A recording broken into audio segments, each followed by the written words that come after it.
Can't wait to see this one. Of all the superstars on the roster, this guy is amongst the hardest working. That goes without saying.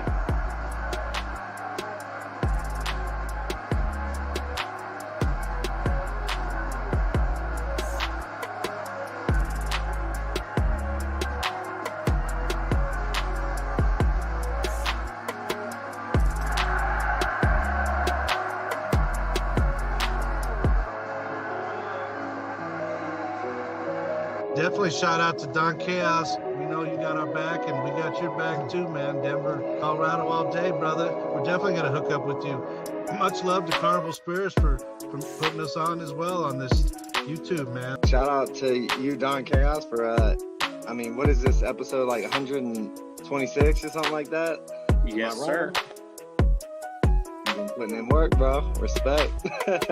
Y'all doing some shit for the community and the fam out there. Appreciate it. So just keep doing what y'all doing, you know what I mean? Congrats to Don Chaos for 1,000 subscribers. Whoop, whoop. Keep it going, Congratulations, man. Don Chaos. Yes, keep it going, man. Good luck to you, fucking Don Chaos. And fucking hell yeah on your 1,000 fucking followers. You know who it is. It's Ouija Mac, bitch. Shout out to Carnival Spirits. And fucking shout out to Don Chaos one time. You know what's going on. This is my brother.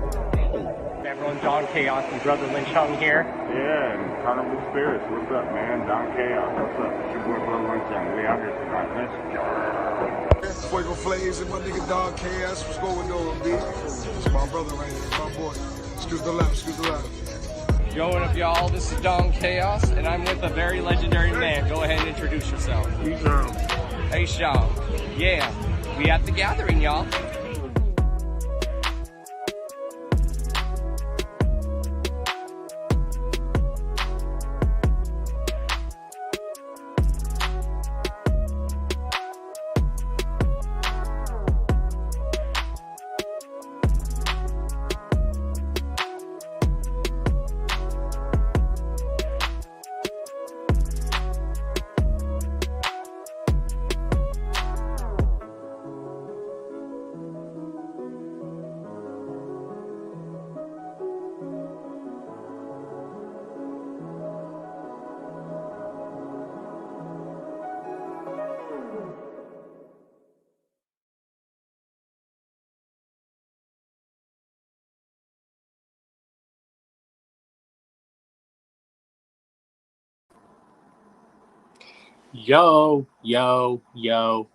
Yo, what is up, everyone?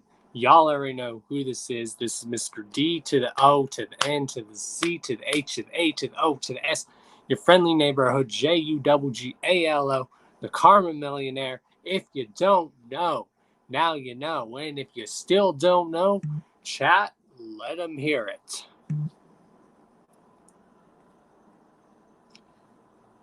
We are back, y'all, with the Hours of Chaos podcast, episode 134.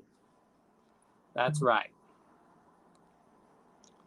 We are back with the 134th episode. We are live everywhere. We are live on Don Chaos on YouTube. We are live on Carnival Spirits YouTube.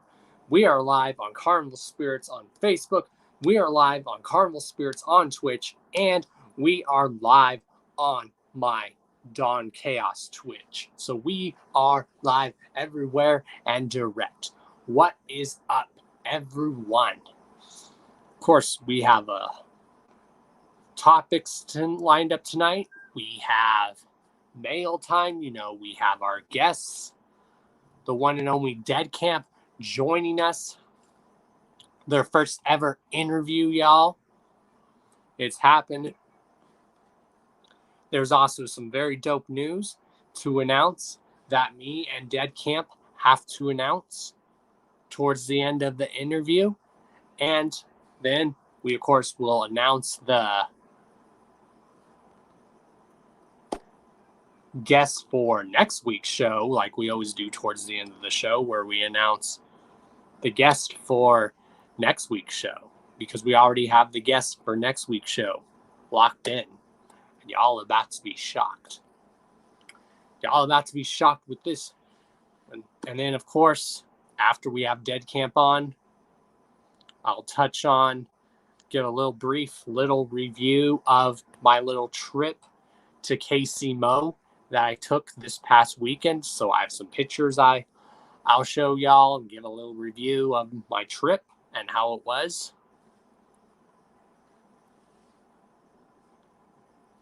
So yeah, let's go ahead and check the chat like we always do. What's up, Charles Reeves, who helped contribute to the intro to the Hours of Chaos podcast. Like the first clip you guys see in the intro, Charles Reeves is the one that helped contribute that clip. What up, Mary Beth? Worldwide Horror, what's up? What's up, Hip Hop Head? What's up, Corey? So yeah, of course, you guys know, share this all over social media. Let everyone know that Dawn Chaos is live and direct, because you guys act like you don't act like you have something else to be doing on this Thursday night, because you don't.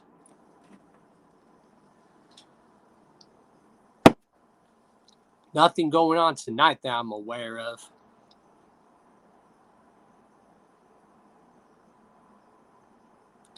Yep, if you don't know, you're about to know exactly. So yeah, let's get into some topics.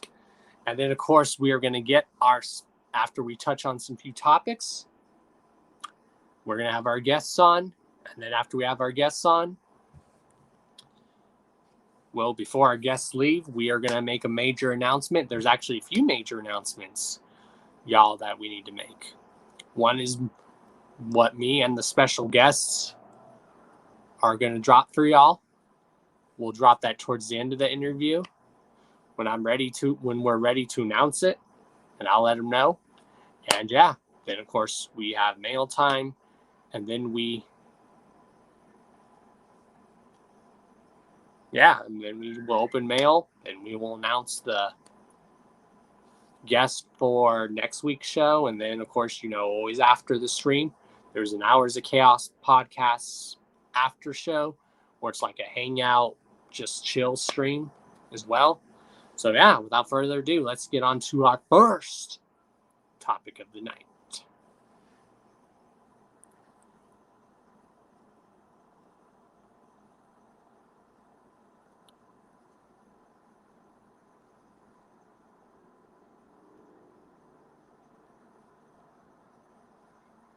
All of my topics.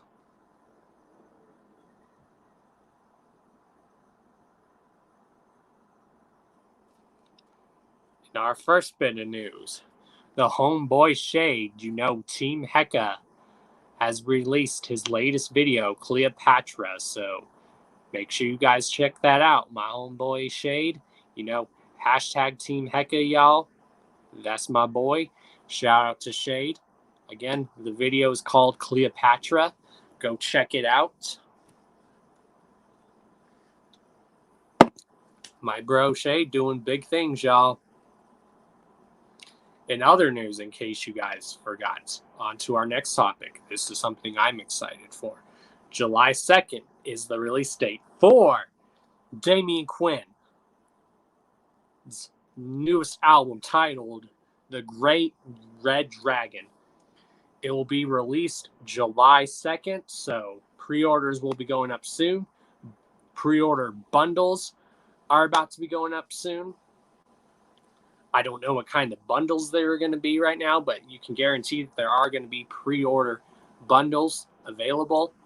This is one of my highly anticipated albums of this year. Like I said, y'all, LSP, Lyrical Snuff Productions, we going strong.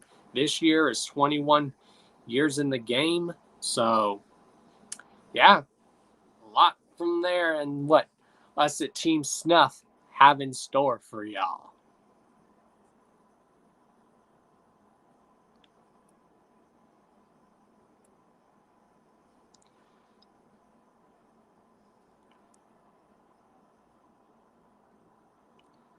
In other news, going down the 26th, Saturday of this month, is ICP's Chicken Hunt and Hoot Nanny Hoedown show. with one of the openers announced is going to be Ouija Mac. This is one of the Ultra Live Monster Fi coins, and it's taking place in Elmwood, West Virginia. Sadly, I won't be able to make it to this show because, it was a short notice. But for those who are able to make it to this show, y'all have fun. Y'all be safe. And yeah, not only that, people are wondering what's the gift for this month's live stream series that ICP does. This month's gift is for the Looney Goons and Red Moon of June. You will receive an exclusive single from the long-awaited arrival of the Bloody Brothers. So you're going to get a single. You're either going to get it in the mail or you're going to get it at the show. But from what I can tell, I think you're going to get it at not the show, but possibly in the mail, possibly at the venue. I don't know fully. I think your coin, though, you have to get at the actual show. Someone correct me if that's wrong, but yeah. Looks like we're finally going to get that Bloody Brothers album. Hell yeah. I'm excited.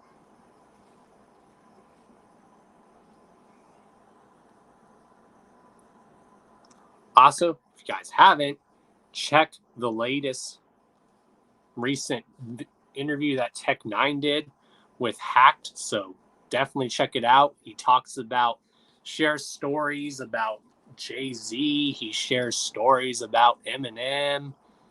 So it's a good interview. Always love it when Tech9 does interviews, Tech9 always puts out really great interviews. Who knows? Maybe someday we'll get Tech9 here on the Hours of Chaos podcast or something. You never know. Hell yeah. What's up, Shayna?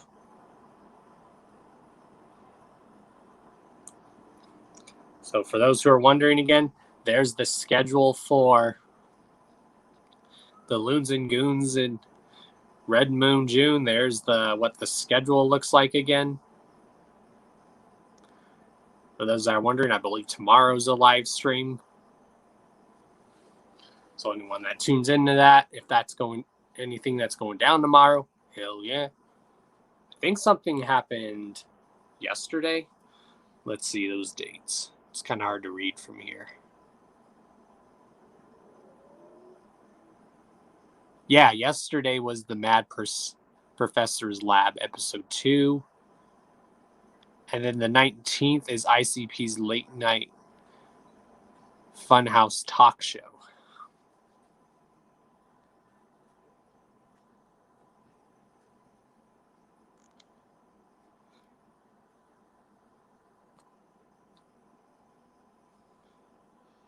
So, yeah.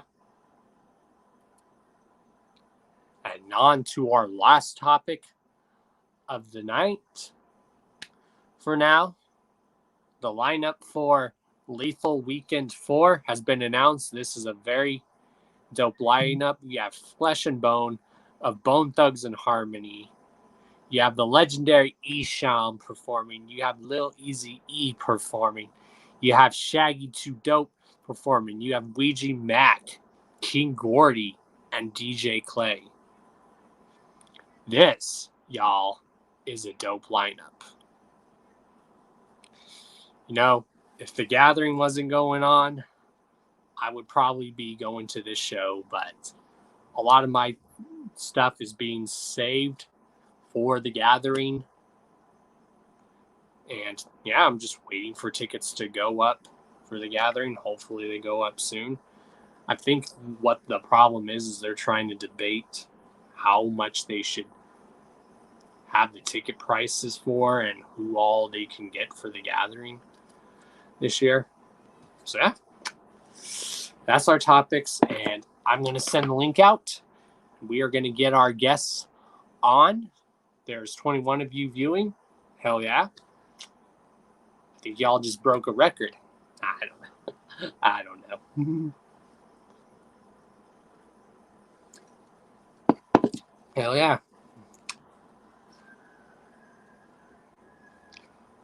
So yeah. Now, if anyone's wondering, with the gathering going on, if I'm doing anything for the gathering, like am I hosting anything? Probably not this year. This year, I'm probably just going to kick back, relax, enjoy myself, and just kick it with y'all, chop it up with y'all, take pictures with y'all, video clips, and all that good happy jazz. So this gathering, I think I'm just going to relax and chill and enjoy good times with y'all. Now, the gathering next year, I will definitely try to put something together to host.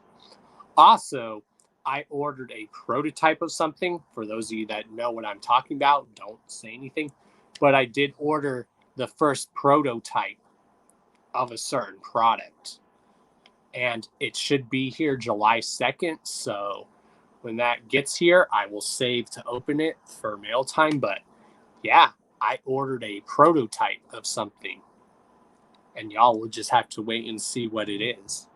I can't wait to show it with y'all. I can't wait to see how it actually looks.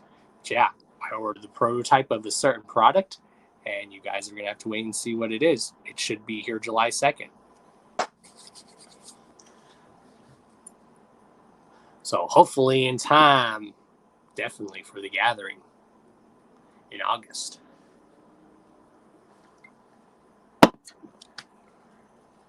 All right, I'm going to send the link to our guests, y'all. So everyone give it up for DeadKamp. Let me hear a DeadKamp in the chat, and let me hear a Boogeyman Gang. Hashtag Boogeyman Gang.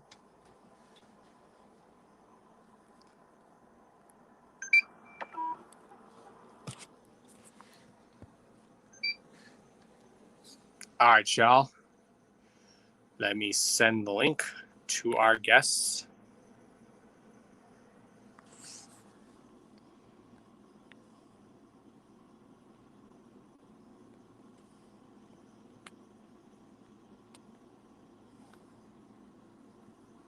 History is about to be made, y'all.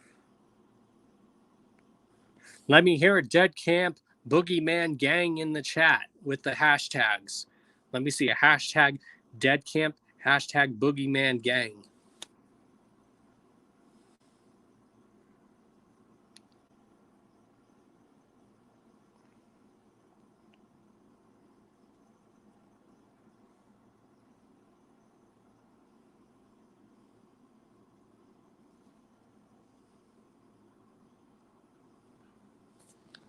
What is up, Lakeland?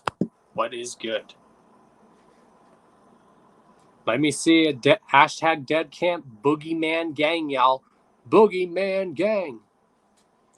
Up in this piece.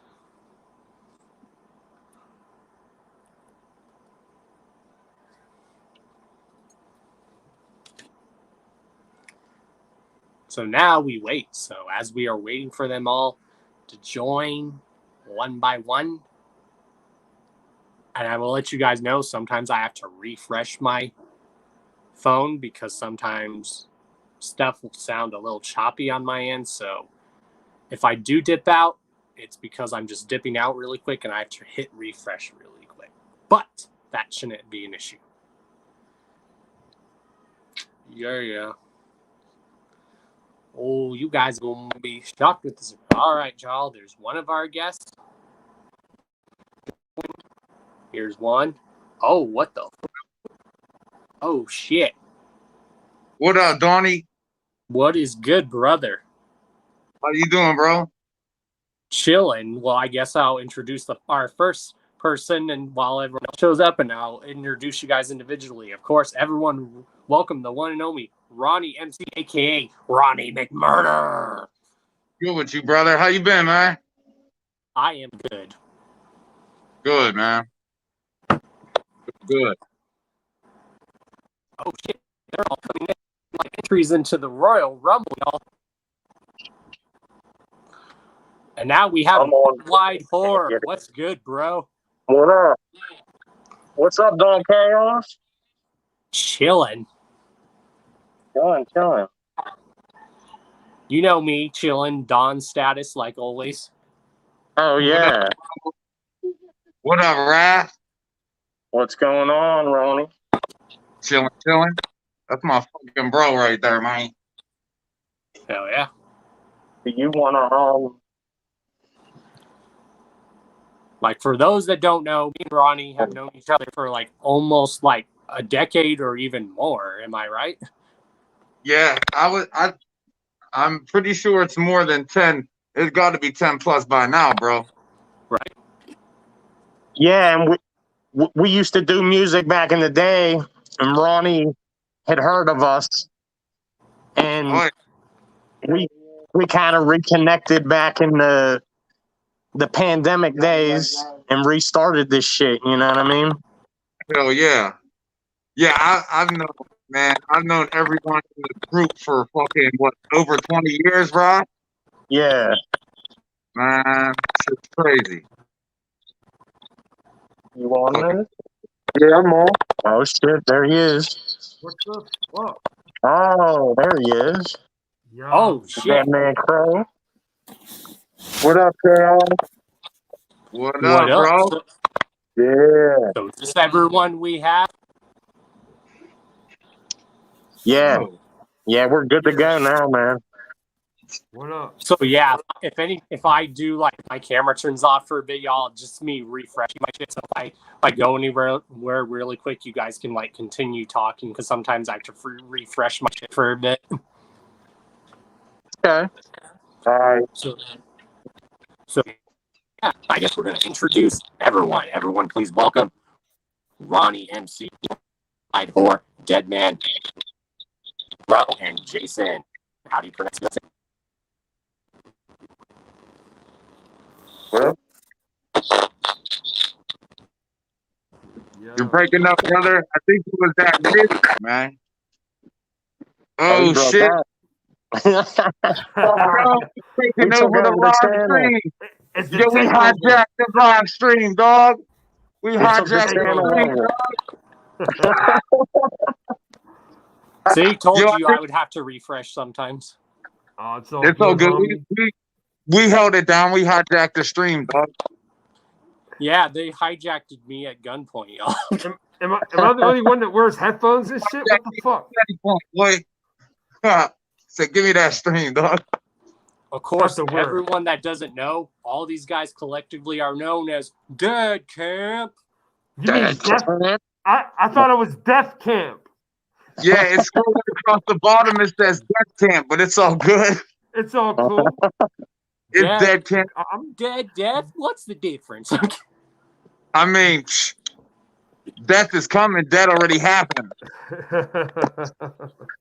Hell yeah. So what's up, y'all? Chillin', man. Just fucking pumped up for this album, B. Like, that's like the main shit that's really on my mind 24/7. So yeah, it's fucking fire.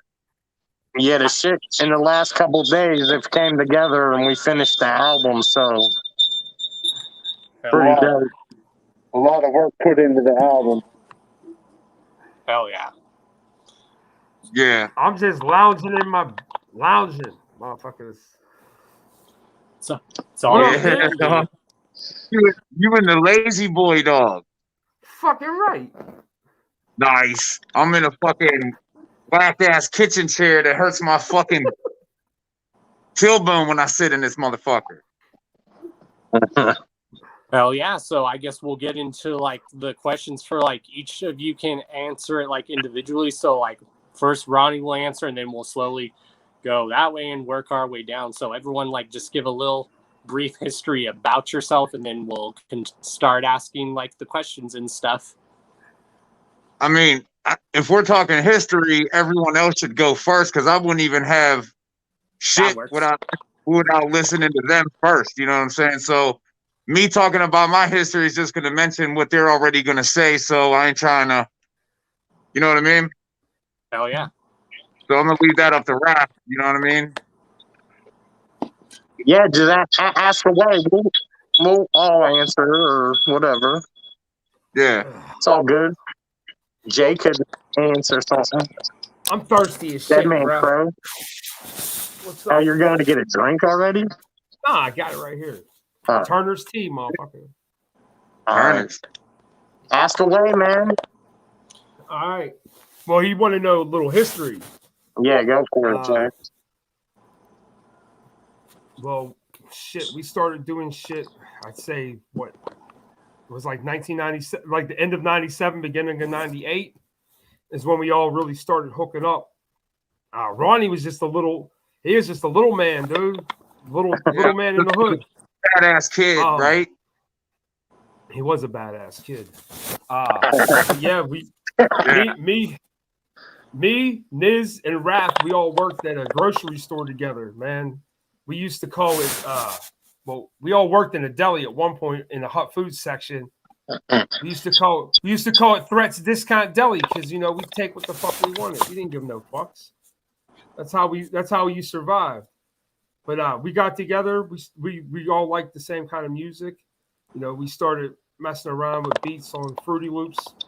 Started going over Raph's house all the time, making beats and fucking around with some songs. And then we had other members. There was other people that were involved in music with us before. I was actually in a group way back in the day called Violent Souls with a friend of mine named Ann Howe. But that shit didn't really work out. But we were all still like we were all together. We were still doing music together, but we were all separate entities at one point. Niz was doing his own thing. Ryan was doing his own thing with a group called Hell Froze Over, him and his boy Joey. And then we decided we were going to purchase studio equipment and start making an official CD. So we decided that it would be easier instead of us trying to do 3 separate CDs to do one. So we did a CD called, it was from a group that we started. Well, it was Ryan's group called Hell Froze Over. Him and Joey, me and Niz jumped in on it. And we were doing music, and that whole time we were working on shit. Ronnie was in the background, little man with flyers that we made for the gathering, hanging shit up on his wall, just representing our shit from back in the day. And it was just crazy. And the way this shit came all together was even crazier. Because back in 2013. I kind of gave up doing music. I was basically done. I mean, I went through a lot of shit in 2013, and I had stopped. And I went 7 years without picking up a microphone, picking up a pen, touching paper, not making any beats. And then I decided, I was gonna fuck around in my little home studio, and I was making beats, and I was just live streaming it. And Ronnie hits me up and was like, "Yo, can you make me some beats?" So I was like, yeah, fuck it. And then the next thing you know, we was bullshitting about this idea he had called DeadKamp. And I was like, that's a dope ass idea. But then we just started bleeding it into more than what it was. And then I kept telling everybody it's like the horrorcore version of Wu-Tang. Like, that's how I was presenting it to everybody. Like, it doesn't matter. We have 4 core members, and it doesn't matter because we have other people that do shit with us still. We have Reels the Rebel. He jumps on some songs with us. We have a couple other people that are going to be working on some shit with us in the future, hopefully too. But yeah, it jumped off. We started working on shit, and it got to the point to where it got dope, and we realized this shit was popping off, and it was dope. And like that was just a takeoff. We wanted to make some of the sickest shit anybody would ever hear, and that's what I think we've accomplished. And it's not like we just jumped in and we've been doing this for like 10 months or nothing. We've been doing this shit for 20 years. Like, we've been hustling and grinding. We've been to gatherings. We performed at gatherings. I mean, we've done a lot of shit. There's a lot of stories to tell on this podcast. So I hope people are ready and interested in hearing what the fuck we got to say. But I'm gonna let other people talk. I don't want to hog up, all the time. So if anybody else wants to add to their history. But yeah, Ronnie was the little homie, and now we reconnected, and we just combined our shit that we used to do with all this new shit, and it's just crazy right now. What the? Some crazy echo effect. Turn off the Yo, that speaker. sounded Yeah, like we're something down in the was about to studio. get Oh, is it the speaker? Yeah. I'm down in the studio. What you got, Maybe Brian? that's better. Oh shit. Yeah, it might be. There we go. That's a nice one. I got this rusted piece of shit. This is my surgical boy. And then it comes with this little beat. That's the mini surgical boy. I named him Dookie Howser. You know what I'm saying? Little scalpel boy. You know what I'm saying? Like, and don't you get? And what are you selling here, Ronnie? If I sell this, if you call within the next 10 minutes, I'll throw in the headless baby Yoda. You know what I'm saying? Or naked Shrek, stuffed animal, whatever you want. I knew that motherfucker was gonna say. I knew he was gonna say that shit. Naked Shrek, that's the inside joke, bro. But headless baby Yoda is the best one. You can't not have a headless baby Yoda at your house. You know what I'm saying? It brings good luck. All right. Well. But yeah, I mean, if you want to know about like my history and the shit, like Crow touched base on what they were doing back in the day. I was young as shit. I was like, he even mentioned Violent Souls. I remember that. Like that was way back in the day. And then whenever they formed Hell Froze Over, I already knew them like personally. You know what I'm saying? Or like in passing, whatever. And I always just looked up to them and shit. And I always heard their music and was like, yo, this shit is the shit. Like, nothing else sounds like it. Nothing else ever did even come close to it, in my opinion. So, whenever it came time and I was like, yo, I just want to make a solo album real quick. And I hit up Crow. And I was like, man, let me get some beats. And without question, he just started working on them again. And that was the shit. And then we started just talking about different ideas we had. And then everyone else was down, bro, that I looked up to, man. Like, I'm going 120% on everything, bro. Like, I looked up to these motherfuckers for over 20 fucking years, yo. Like, I'm not slacking. Like, none of us are slacking. Every single verse on this fucking album is the shit. Every single song, concept, beat, energy is the shit, bro. I'm telling you. There's nothing else like what the fuck we got. This shit is insane. Like, that's like everything. When I started, I wasn't even part of the crew yet. I was doing my own thing, but I was just kind of like writing rhymes and like poems shit, but it was like all influenced by horror shit. And you know, I ran into Crow one day, and we actually lived a block away, but just lived, you know, we grew up together, but it was, he had his own crew, and then I was just doing my own thing. But then he invited me, he was like, dude, we make music and shit. I'm like, really? Because at the time, like, the only people I was fucking with was like, every once in a while, you get someone that spun records that was like coming out of a bar. And then if you were lucky, you get to like do some kind of rap at a fucking house party with like 50 people in like Lawrenceville, you know. So I started going, and we just formed like a bond, and it all molded into like what it is now.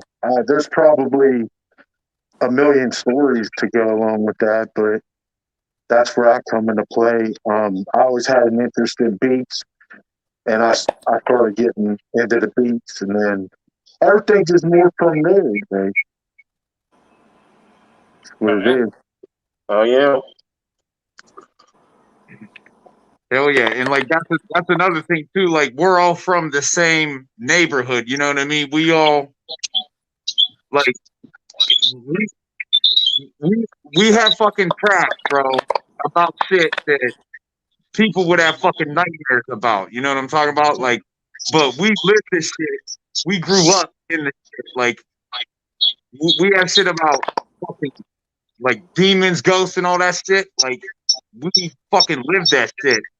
Like, we live next to one of the dopest cemeteries in the whole fucking country, bro. Like, Allegheny Cemetery, no fucking Allegheny joke. Cemetery is probably in the top 5 biggest cemeteries in the whole country. It's over 300 acres. Like it's And Lawrenceville is like when you live in there, it's like you're on it's literally like you can walk into the cemetery midsummer and it feels like Halloween every fucking day, dog. Because you'll be walking through, no, dead ass, dog. I'm not even kidding. Like, I know. Oh, yeah. You'll be walking through the fucking cemetery on a hot ass summer day, and all of a sudden it feels like you walked into a fucking freezer, dog. You just walk through cold spots. There's no shade. It's all sunlight and it's freezing, bro. Like a fucking I love walking through cemeteries, especially old cemeteries. Yeah, there's a lot of cemeteries out there, and much respect to all of them. Allegheny Cemetery hits you a certain way where you go in there and there's like this musty smell, and it's old. Like it just reminds me of just old school horrors, and it hits you a different way than other cemeteries do, and you definitely know you're being watched. Like that's not even a joke. Like they walk you in there, you know what I mean? Yeah, I've even walked through like abandoned ghost towns and shit, and it's very eerie, but it's fascinating. Yeah, no doubt. Yeah, I hella love all that shit. Like, I got stabbed in the motherfucking cemetery. That's how much I used to marinate in there. You know what I'm saying? Like, I'd be in there all hours of the night, day. I got fucking stabbed in my back and shit. Almost fucking died in there. Like for those that don't know where you guys are from, pretty much tell everyone where are you guys from. Pittsburgh, Pennsylvania. Lawrenceville, Pittsburgh, Pennsylvania. We from the Boogeyman Gangland, motherfucker. Straight up. Yeah, like y'all told me like what makes your like the cemetery like very popular. Wasn't like Night of the Living Dead filmed there? That was that's a cemetery not too far from it's out by my house. It was out where I grew up. And speaking about Night of the Living Dead, George Romero is like a big influence on a lot of people that are into the horror culture in Pittsburgh. And I don't know if a lot of people know George Romero, but I mean, if you're into 80s horror movies and 70s horror movies, it was always George Romero and Tom Savini. Those were the two iconic, influential horror people from the 70s and 80s and somewhat early 90s. And me growing up, my dad, he did a lot of things. He grew up with Tom Savini. That was, his best man at his wedding. So I got to see a lot of shit in the horror aspect. I grew up in that. I grew up with my dad taking me to the set of Creepshow when I was a little boy, and scaring the living shit out of me by Fluffy, the creature in the crate. Oh yeah. Like that was the childhood that I lived. I mean, that's in a lot. I mean, it's not like an everyday thing. Like people don't every day go and see those things. But I grew up in that horror aspect. My dad would take me to the video store when I was a kid. He'd be like, pick out a movie.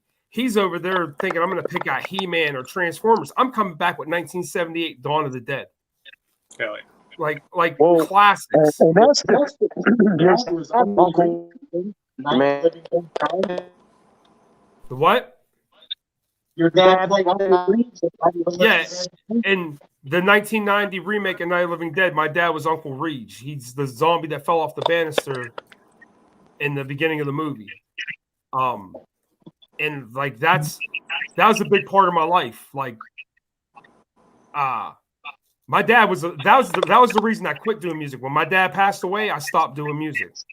It was just I was done. Like I wanted to prove to him something, and I never got a chance to. But now I think that I'm proving it more now. As I'm a father now, and I have kids, and I'm married.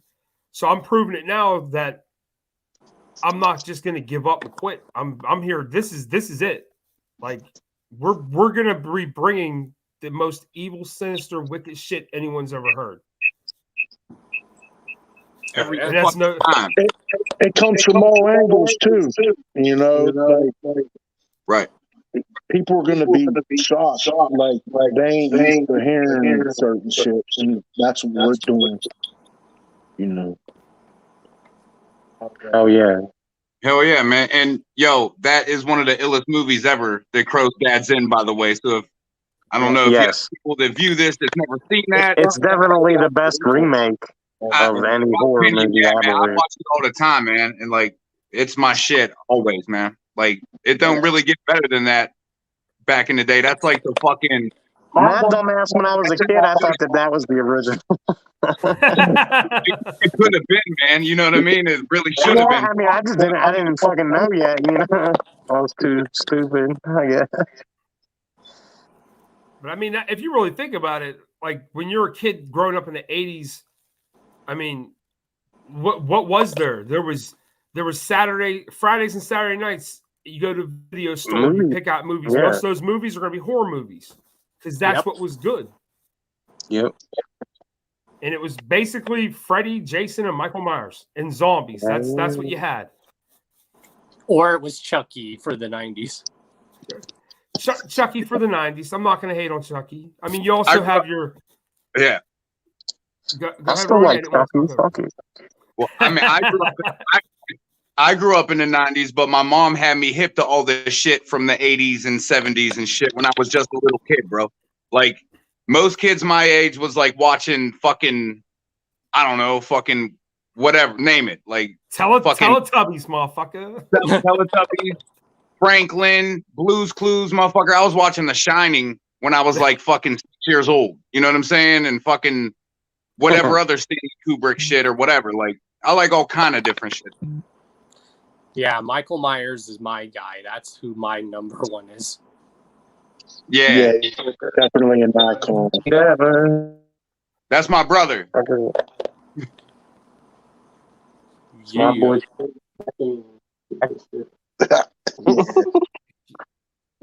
Motherfuckers got all kinds of Michael Myers. So I guess we'll now ask a question that each of you can individually answer. Okay. Like all of you can answer what was the first album that y'all remember buying with your own money growing up? I know my answer. I can tell you. I bought Dr. Dre Chronic and Doggy Style. And I wasn't old enough to even buy it. I had to get my mom to buy it. Hell yeah. But yeah, that's what mine was. It's a good one. That's fucking dope. Yeah. The first album that I bought with my own money, like from fucking getting allowance and shit, was Korn Issues.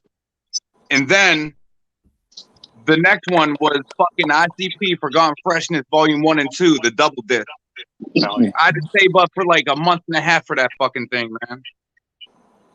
No candy free.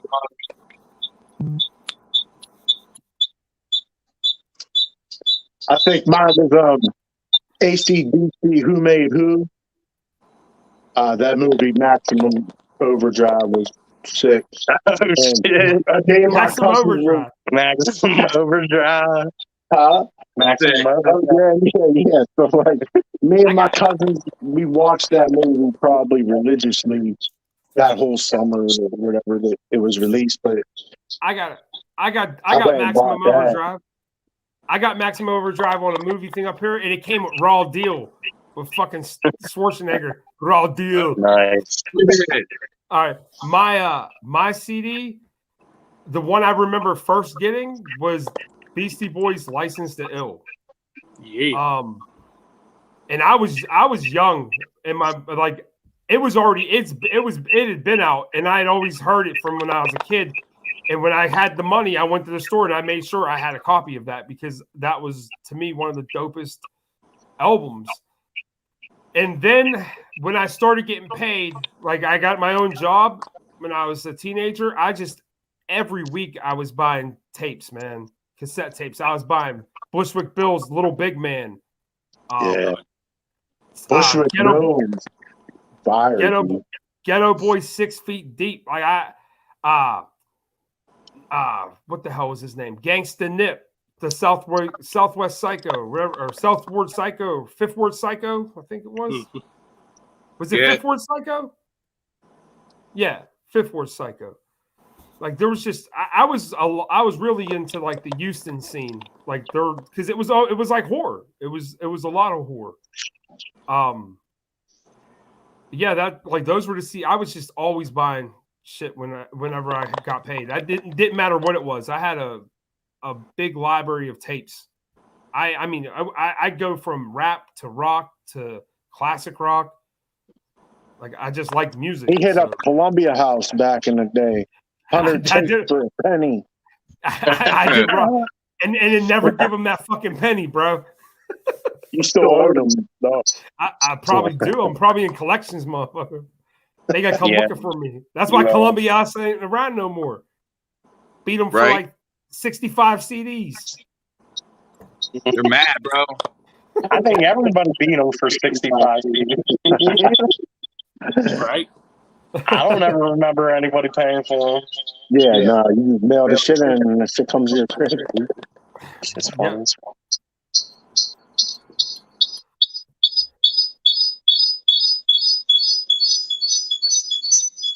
Y'all's got the whistle shit blowing, bro. Yeah, what the hell is that? That's y'all in the basement. Someone's playing the skin. I mean, it's like coming over. I can hear it like through Niz's phones. I don't know. That's all I hear. You might have to like put headphones in or something. I got headphones on just because I think it's dope. Bro, you still fuck with License to Ill like it just came out, bro. I do too. Dude, every time he's like, yo, Paul Revere's still the best beat of all time. Dude, Paul Revere's the dopest fucking song of all time, bro. I still want to make a whole of that. I still want to make a whole version of Paul Revere. I think that'd be dope as fuck. Yeah, it would be sick. The whole concept of that would be dope. Just make it's pretty fire. Make it about serial killers being hunted by the law. She'll be dope. Giving you ideas for the next one, bro. You know it. My thing don't even have headphones. A jack. My phone. I always wear headphones. You don't have headphones. It's too new. You don't have a headphone jack? Not on my phone. I gotta get the Bluetooth one. Oh yeah. All right. What do you want to hear? A song or something? I'm okay. Yeah. So let's get a little preview. Like, let's hear a song so people can hear what y'all are about. Fuck yeah! All right, I'm gonna get this going right here. Are we gonna hear an echo, or someone got to turn your phone off? Quick shout out to everybody out there watching this. Hell yeah! Yeah, is it gonna echo because Niz's phone, dog? I have no idea. Maybe it's gonna. I don't echo understand. It might sound sick though. People are like, "What the fuck is that echoey shit?" Someone needs to go out to the fire pit.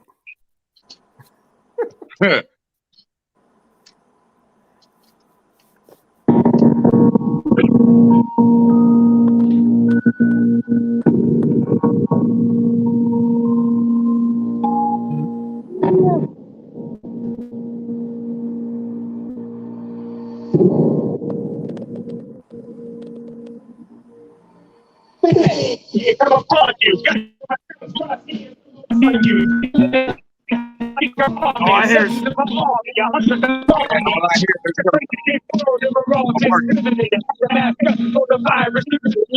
You think now you turn in the living dead, still hit the on it, things like your head. Making something you never wanted to. Show your best friend with the handshake, how so sick, the whole world catches. Yes, we're killing Mother Earth every time gonna finish her. They brother moves down in Beirut. You can have your hands up, the cops still beat you. They get ducked at the land of the free. The only way you feel is yourself, cause it ain't me. Murder, no life really matter. Murder, murder, no life really matter. Murder, murder, no life really matter. Murder, murder, no life really matter. In 2020, the beast and the road in hell froze over, and the ones who were chosen worldwide war. It's darkness, no lives matter in the land of the heartless. If my life don't matter, then neither does yours. Don't your call to let the bodies at the floor become dead king. We combine our strengths, murder, slaughter. I can move the way you try to get along in a world on that. Life is the only thing that I ever had, and now you're free, even want to take that. Say crazy, get no faster backs with a backwards hat. We'll get stronger and multiply. I'm a damn feel of blood join up. You got souls for together. Gotta become blacker in a world where no lives matter. Fire, murder, no lives really matter. Fire, murder, no lives really matter. Fire, murder, no lives really matter. Fire, murder, no life really matter. Eradication before the next day goes here, make good what I said. It all starts with the media, CNN, Fox, straight from the big media. What about the hopeless, countless, let it walk. Suicidal kids coming with a cross. You don't care, but all the phones got checked like a rapid cheese. We make it, start our murder, eternal flame. Stab me, took a 5 week abortion. You to yourself, we don't need your abortion. The body, with an inch, of course, it's back. It's so big. This is back from the dead. We fight to the dead. Fire, murder, no lives really matter. Fire, murder, no lives really matter. Fire, murder, no lives really matter. Murder, murder, no lives really matter. No lives matter, we ain't sitting to be high. Good like I love you, through the fly. Fucking up alive, but I'm still down the ride. Fitting cat back, blood pouring out my eyes. Allegheny cemetery, we reside. They try to work them out, players scared inside. We sitting crazy, ghetto bastard. Run up in your chest, stab a bastard. Drag his corpse out the front door is out. In the book, that's the first chapter.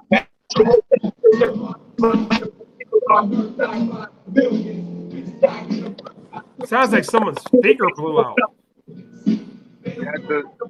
It's from the freshness. I want to try something real quick. Yeah. No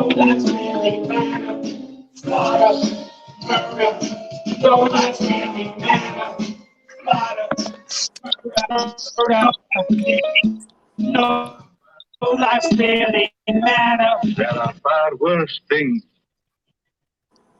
Oh, that's the homie Dracula, B. Are you guys hearing what I'm hearing or no? No, what did it sound like? I heard it quickly. It was, yeah, it cut out a lot. Oh. Hey y'all, wait a minute. I got an idea. Just give me a second, bro. Y'all might like me after this. You're gonna have to work real hard, bro. Hold on. I gotta turn these headphones off right quick. I'm turning these motherfuckers off. Let me see. Can y'all hear me? Yep. I can hear you. Yes. Are you able to hear that too? Yep. I can hear it. Real good. All right, good. Listen. The last song there? What? The last song? I just had it cut out a lot.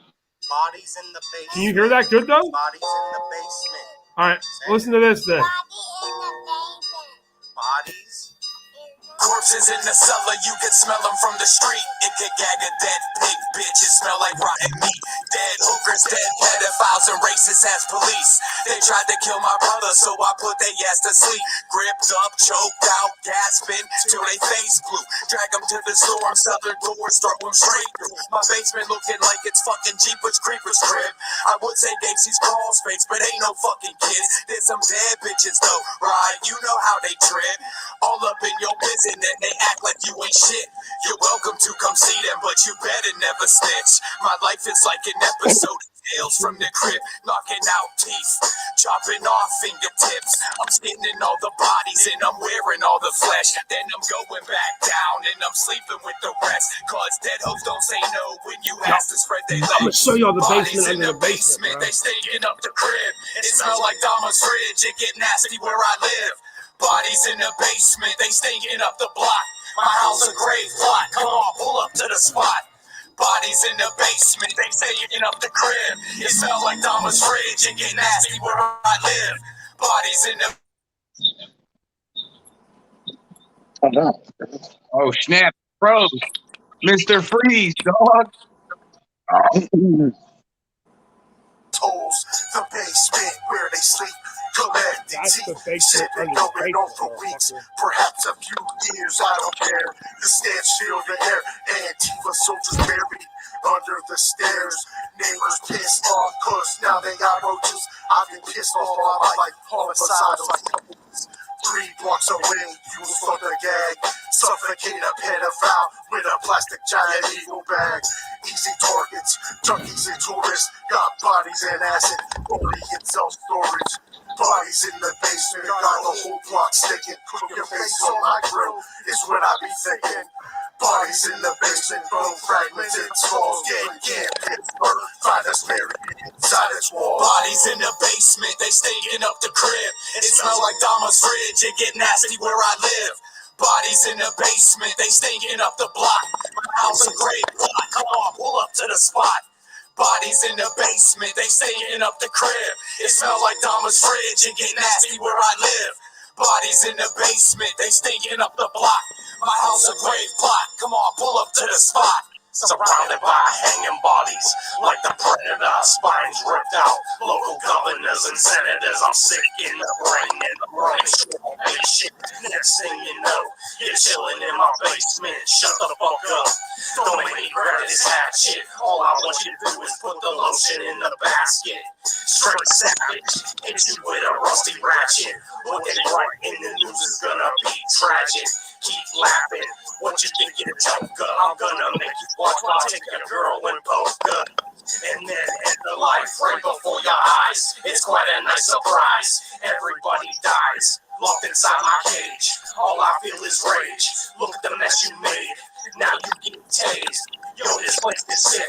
I think we need a maid. Oh shit, we got one. She's in the corner getting paid. Bodies in the basement, they stinking up the crib. It smell like Dama's fridge, and that's where I live.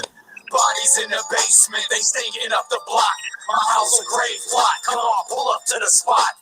Bodies in the basement, they stinking up the crib. It smell like Dama's fridge, and that's where I live. Bodies in the basement, they stinking up the block. My house a grave plot, come on, pull up to the spot. I got a basement under my basement, it's cold, dark, and sickening. It's full of God pros and some people that were missing.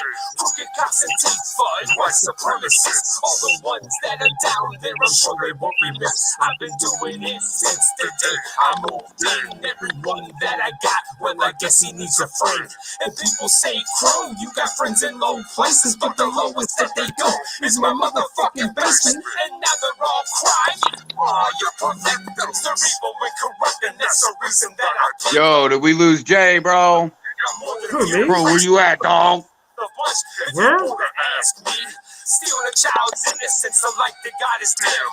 Fucking them up mentally and straight destroying them. Now you're chained up in my basement crying tears to your God while I'm cutting off your head, screaming Allah Akbar. Bodies in the basement, they stinking up the crib. It smell like Dama's fridge, it get nasty where I live. Bodies in the basement, they stinking up the block. My house a grave plot, come on, pull up to the spot. Bodies in the basement, they stinking up the crib. It smell like Dama's fridge, it get nasty where I live. Bodies in the basement, they stinking up the block. My house a grave plot, come on, pull up to the spot. Welcome to 166, where all the secrets come to chill. Don't get me fucked up off them pills. I get the top and got my kills. Now homie had it coming, pushing buttons like I went up this deal. I took that shot, it's on to cop it. They came in the grill. Body stopped, body dropped. Oh shit, it's a body cop. Looking round to check the scene, hoping that nobody saw. Grab his cuffs, can't pick him up. I'm dragging them as I look up. It's Lil John from across the street. My brother's friend, but he's a piece of shit. He said, look what you did. What's lost Ronnie and oh shit, that you did got a problem, need a hand, I need a bed. Pull some bodies down the steps and place them in the basement. I decorate them time to time and beat them on occasion. Keep them both for company, it's hard to keep them clean. You can smell them from the streets, the doorbell ring up in company. These bodies got me satisfied, the pride and all this wickedness. I'm praying over Ouija boards, I wonder what forgiveness is. Bodies in the basement, they stinking up the crib. It smell like Dama's fridge. Now, do you want to hear the last song that you hear two verses because it was all ruffled? Bodies in the basement, they stinking up the crib. It smell like Dama's fridge. It get nasty where I live. Bodies in the basement, they stinking up the block. My house a great plot. Come on, pull up. Yeah, you can put it here anyway. Did it come in good? Y'all were able to hear that good then? I mean, not really great, but it is what it is, I guess.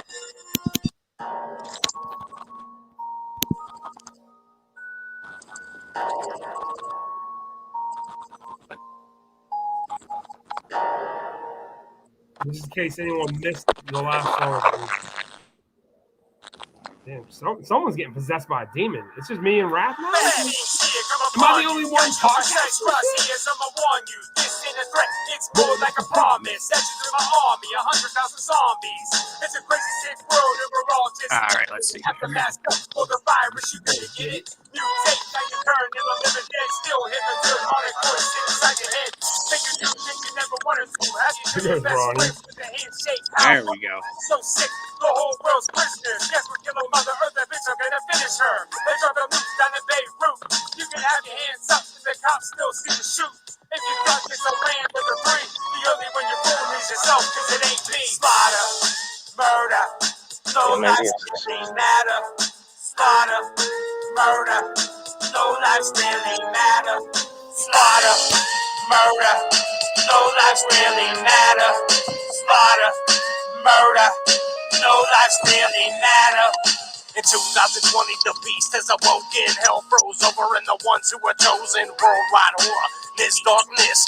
No lives matter in the land of the heartless. If my life don't matter, then neither does yours. Start your call, so let the parties hit the floors. Become DeadKamp, we combined our strengths. Murder, slaughter, how you move up the ranks. Just try to get along in a world going mad. My life is the only thing that I ever had. And now your greed even wants to take that. Sick, crazy, ghetto bastard mask with a backwards hat and can. We'll get stronger and multiplied. I'm a camp, feel a hard joint, I'll play die. Souls come together, now become blacker. In a world where no lives matter. Slaughter, murder, no lives really matter.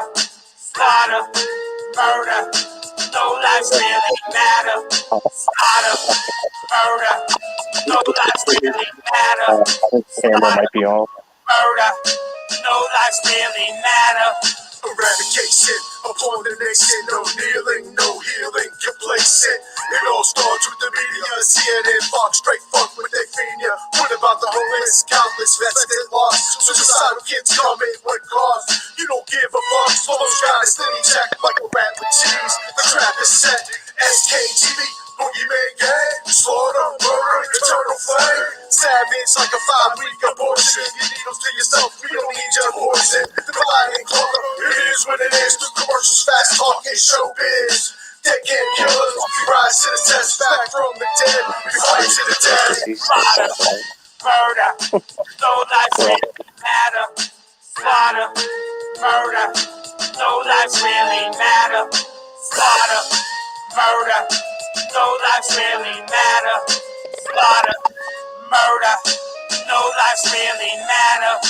No lives matter, we ain't shit till we die. The good die young, some choose suicide. Fuck it, I'm alive and I'm still down to ride.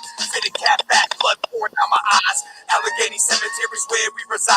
try to run your mouth, but you're scared inside. We sick, crazy, ghetto bastards. Run up in your church and stab a pastor. Drag your sports out the front doors after. In the black book, that's the first chapter. Natural disasters, demonic laughter. People on earth dying by the millions. Bitches die giving birth, die straight chillin'. Terrorists blowing up buildings.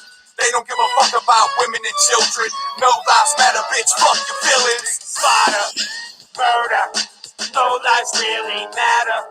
Slaughter, murder, no lives really matter. Slaughter, murder, no lives really matter. Slaughter, murder, no lives really matter. Hell yeah. All right. There we go. Sick shit. Yo, I we don't did know a how good that came through my phone. I could hear like half of it, but could you just hear the whole thing? Yeah, I heard it your all. head pretty hard there, Ronnie. Bro, my neck hurt, dog. My neck hurt. I think maybe I was just stuck on a loop because your phone was lagging, and I was like the Prince of Bel-Air, dog. You know what I'm saying? Man, ringing up. I looked like I was ringing up the field doorbell, dog. I was like, And if anyone wants to know where I got this fresh ass fade, I go to Fades in that up in North Hills. If you're ever in Pittsburgh, Tommy's my barber. He's the shit. Cool. Speaking of fresh ass fades, if Wise Guy's watching this, you have to get this fade, dog. You bald, but you catching the fade, dog. Oh shit! You hear him shooting outside my house, B. Oh shit! Y'all hear that? I didn't hear. I didn't hear nothing. Yo, they shooting outside my crib on everything, dog. Hell yeah! That last song y'all heard is off the album called No Lives Matter. So who wants to explain the meaning behind that? Well, here I'll explain the meaning behind it. A lot of people. Yeah, Jay. A lot of people want to give, or probably gonna give us hell because they're gonna think that we're taking away from movements here, and it's not about like the Black Lives Matter or the Blue Lives Matter or All Lives Matter. When you're a serial killer or a horror icon like Voorhees, no lives matter. Actually, that's how we look at it. Like that's what I'm representing. The horror aspect in a horror movie. If you're the killer, no lives matter. And in this world, it's either kill or be killed. And I mean, if I have to slaughter some MCs, then that's what I'm gonna have to do. I know there's gonna be haters that are gonna say that we're assholes for that being the name of our album, but I mean, it's not to take away from things. It is what it is. No lives fucking matter. Like for real. Are you gonna tell me? Like people are gonna say all lives matter. So that guy that's molesting a 6-year-old kid, his life matters? No, that motherfucker's life don't matter. Fuck no. Fuck like no. That's what I'm saying. Like right. So eventually we're all gonna die. Do our lives really like if you're gonna sit there and think you have to make your life matter? Right. And for one. Like, we're called DeadKamp. That's our squad. That's our group. So No Lives Matter fits with that perfectly. It's not a race debate. Like, my brother is black and he raps with us, bro. Like that. I think Rye froze. He's smiling like a motherfucker. I can hear you. He took a picture of himself and hung it up there. He's like, nope. I'm just listening. Yeah, I had to go take it. But see, what it is, you have to take a month. There's an entity out there, right? In the real world, straight there's up. an entity out there that doesn't want unity between people. Right. DeadKamp brings that. We call them people out. And I ain't afraid to fucking say it. Facts. There's an entity, divide and conquer, right? That's what it is. In reality, as a human, we do matter. Like, I don't want to see one of my people, family, friends getting hurt. No, I don't want to see anybody getting. But we do this, At the end of right? the day, y'all are going to be on some intellectual shit with this album. It's deeper than what the album title portrays. So, from the outside looking in, you might not understand it, and people will fucking just be quick to jump on a hate train about it. But if you listen to what the fuck we're saying, it's not your typical horrorcore shit, and it's not just like it's nothing like what people are gonna fucking make it out to be if they trick. It's reminiscent on what horrorcore was meant to be. Like back in the day, it was showing society in the form of a horror movie. That society is a giant horror movie, and it is. And that's not to say we don't push the envelope in this album, because I believe we do on a lot of the fucking tracks, man. Like there's shit that's been said on this album that fucking just really needs to be said too. You know what I'm saying? Like no soft shit. We ain't on no cute fucking rap, dog. We ain't on that cute shit. I ain't talking about fucking riding in a whip with my bitch or your bitch with a bunch of money. You know what I'm saying? I'm talking about fucking running up on you with the stoplight, sticking you and stealing that shit. He's talking about riding in a hearse, y'all. Talking about you riding in a hearse. I mean that, and what's funny, he says that because I had worked on a solo album, and one of my songs is called "In the Back of a Hearse," and it's basically your last ride. And that's funny you say it's about you riding in a hearse, and that's dope that you even put that, because I never told Dawn Chaos about my Back of a Hearse song, and he just mentioned riding in a hearse. See, he's on the same brain level as us. You got the same waves going on. Hella good dude, man. Well, I'm always on like intellectual type shit. I'm associated with like very intellectual people, like the Flatliners. That they're very intellectual dudes. Like a lot of people watch that interview I did with them, like, holy shit. And, I mean, that interview, I watched it, and us and Flatliners, I mean, we have the same type of feelings about things, I think. Yeah. I think they would be awesome to do a track with, and I think they're similar to us. They are somebody that is similar to us. Yes. Another fact, they did a song with Fuego Flames, Misery's nephew, and I fuck with Misery heavy. I produced for him back in the day for the free. That's my fucking dude, and I fucking got mad love and mad respect for that dude. So a lot of you guys that don't know, the man that did a lot of Demon Angel, that's that man right here, Ronnie McMurder. Oh yeah, Ronnie. Yeah. I didn't do a lot of it. I did some of it though. Like that's for free too, because that's the homie for real. Oh yeah. Yeah. Is someone out in the highway? No, I just live in a loud ass, ghetto ass neighborhood. I farted. I thought y'all heard that shit. No, it sounded like someone was out in like on the highway and shit. Like Dawn Chaos took us on the road. Yeah, it's a road show. So yeah, I guess we'll get into the other questions. How did each of y'all like come up with like your like name and stuff, like your MC name? Mine, I came up with it. I'm Wrath, obviously, and I don't know. Like, I don't know. Some people say I have a temper or something. I don't know. Maybe that's why. I don't know. But that, and yeah, like I don't know. Back in the day, like the movie Seven. I don't know. I was watching it, and I liked the whole Wrath thing. My name's Ryan, so I become Crazy Killer Wrath. That's hella dope. Man, Ronnie over here showed his puny. What about you, Jay? Collection. Who, me? What about you, Crow? Well, of course, the dead man part, the aspects of zombies, but I remember watching the movie The Crow. Yep. And, that was one of the dopest movies, I thought. Like the one with, not these weak ass ones like Wicked Prayer. City of Angels was all right, but the original Crow with Brandon Lee was a dope ass movie, and the concept behind them killing him and him coming back, that to me, he was the dead man Crow, and he slaughtered everybody that did him dirty and ruined his life, and I was like that was my inspiration. If I'd have stuck with the names that I was trying to do in middle school and in grade school, y'all have been laughing at my fucking name. I had some horrible ones. At one point, I was calling myself Nosage Nagel, which is my name backwards.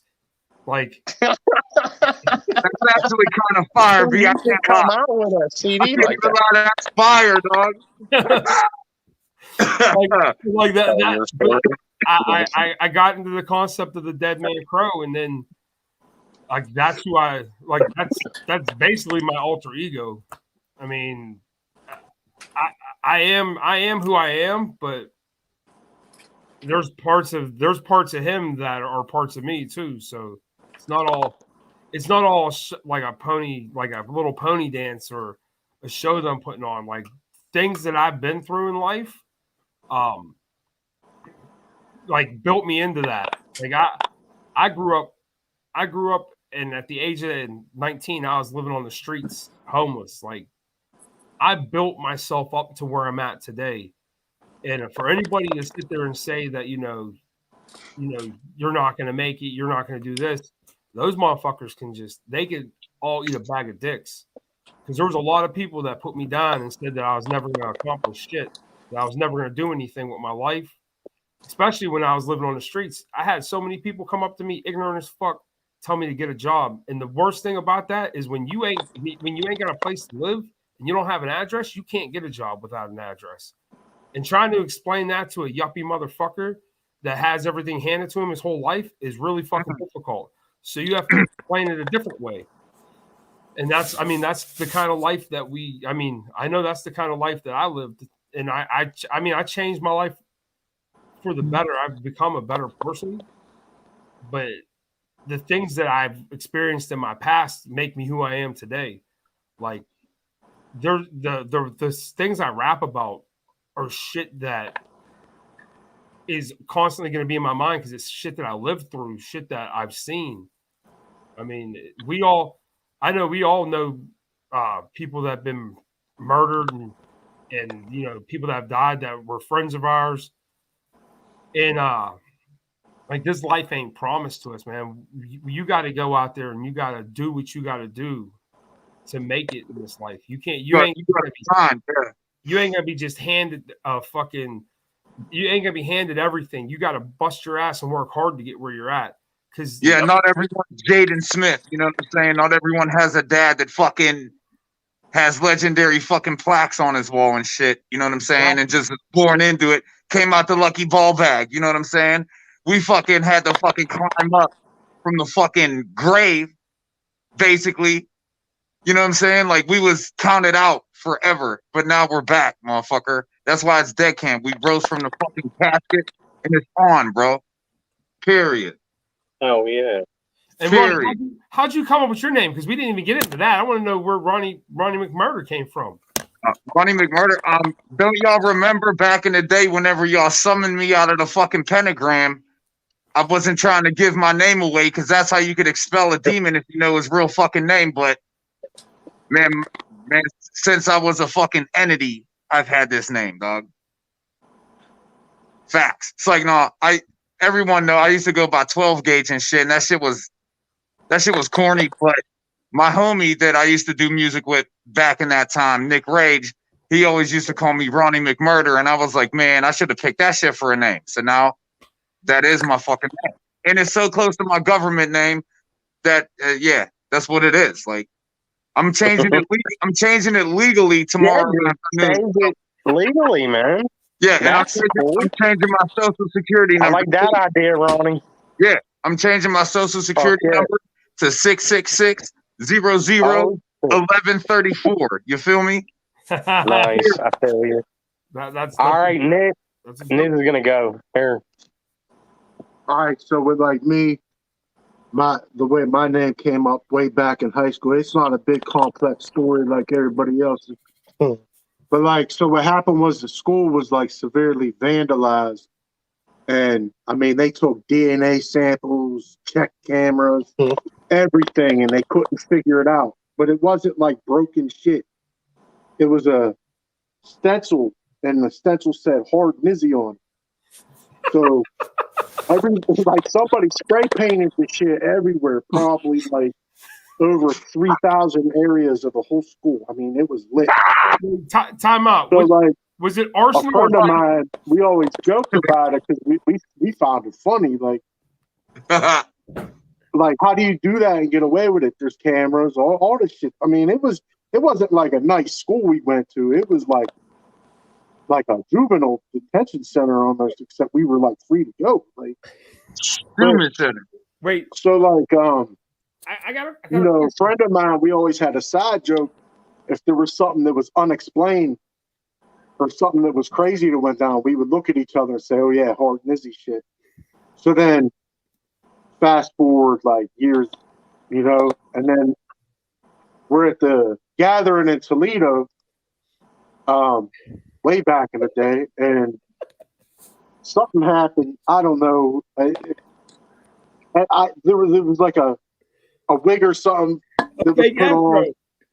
Yeah, there was like a crazy nappy Halloween wig, and I put it on. But I had told these guys about that story, and there was just unexplained crazy shit, and they were like, "Oh, hard Nizzy." So then I kind of like adopted that name, but it's Niz Phantom of the Allegheny because spent half of my life in the cemetery. That was like, when you don't fit into certain crowds, you got to go somewhere, and that's just kind of where it happened. I'll be right back, y'all. All right, big bro. No. But yeah, man, the cemetery really was popping, man. Like that shit molded me as a person inside, bro. And there's just like shit that I could never shake. Like I said, we rap about like ghosts and demons and shit, and that shit is very fucking real, bro. With that, we could have a whole fucking podcast on experiences that we all had being haunted and shit like that. And it's all straight up true shit. Well, we'll definitely set up a podcast for that one of these days. The shit is very fucking real, my dude. Very real, my dude. It is. Very real, my dude. But I guess we could go into that question, and then like you guys can like do that in a future podcast. But if you guys can think of one, what's probably the most like scariest paranormal experience each of y'all have experienced? You want me to go first? All right. Go ahead. Go ahead, Brad. What the gate thing? You could tell the gate. I'll tell the tracks. Oh yeah, you tell the tracks. Yeah, with me. Wait, what are we talking about? It was in Allegheny Cemetery. It was a Halloween party, and our group, whatever, we were chilling, hanging out, and we were walking back home through the cemetery to get to my place. And me and my girl, we were walking like maybe 10 feet in front of everybody, and then the big group was like 10 feet behind us, and we were the first ones out in front. And this shit come running across the road, and you know, I knew what I saw, and I said to my girl, I said, you know, did you see that? And she said yes. And I said, wait till we get home, and I want to know what the hell you think you saw, because it was some crazy shit. It was basically, a ghost dog, hellhound. It was a dog. It was a grayed out dog that was at least as big as, I like to say, it was like as big as a dinosaur. But and it wasn't like it was a real dog. I believe it was like a ghost, because it could only, when we would see it, there would be a flash of white light, and you would see it, and it would come across, and it could only move in straight lines, it seemed like. And yeah, it was just a sick dog. But when we were out in front, nobody else seen it, just me and her. And when it ran across the road, it was so detailed, it like froze for a second. I could see its ribs and everything, and it was just crazy. But it couldn't have been real. It was like, it not real, but it was a ghost or an apparition or something. But that was my hellhound story. So there you go. Damn. Shit was a hellhound, bro. All right, so like probably one of the sickest things I've ever been witnessed was with Crow. I know. We were walking down to the tracks down by the river, and this was like Do I have to finish the story? Because it looks like he froze. Yeah, he froze up. What? There we go. You froze, bro. You look like Darth Vader right now. Yeah. All right. So Return to the Jedi. yeah, so this is like This area ain't great. a couple days before the gathering, and we were just going over preparations because we had worked on solo stuff at that time. Yeah, we were performing. So we walked down bottom of the street, went down to the tracks. So then we're walking across the tracks, and a silhouette, it was like 4 figures. It just wasn't part of this world. It just came out of nowhere, and it was against the wall. There was a long concrete brick wall that ran along the tracks that was kind of part of Heppenstall Steel Mill at the time. And, there's just a bunch of abandoned mills and bones and shit everywhere. But anyways, there was these 4 silhouettes, and it's hard to like put in detail what these things actually were. You can't I can't logically explain any kind of detail except that they were just like vicious looking. And what happened was me and Crow can verify this. In a split second, we seen it, looked at each other, and was in almost like a fighting stance, and was like, "You see that shit? Like, what the fuck is that? Like it was like time to die. You had to like fight or die at that point." It happened in probably a matter of like 3 to maybe 4 seconds, if not shorter, and it just precipitated into like evaporated, like if it almost like it went into the wall. And then we walked up to where it was, and we were just dumbfounded. We were like, we just seen probably that thing wasn't there to be friendly. Like there's spirits out there that don't mess with you like that. You know what I mean? They just want to be there. But then there's that thing, like those things, like there's 4 of them. It was one of the sickest things I've ever seen. And I mean, that could also be my fault because around that time, we were not only fucking around with the Ouija boards, but we were fucking around with the Necronomicon, reciting chants.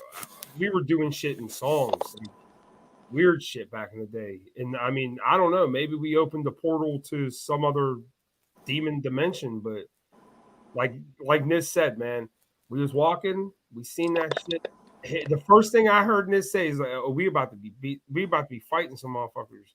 And that's what we thought was gonna happen.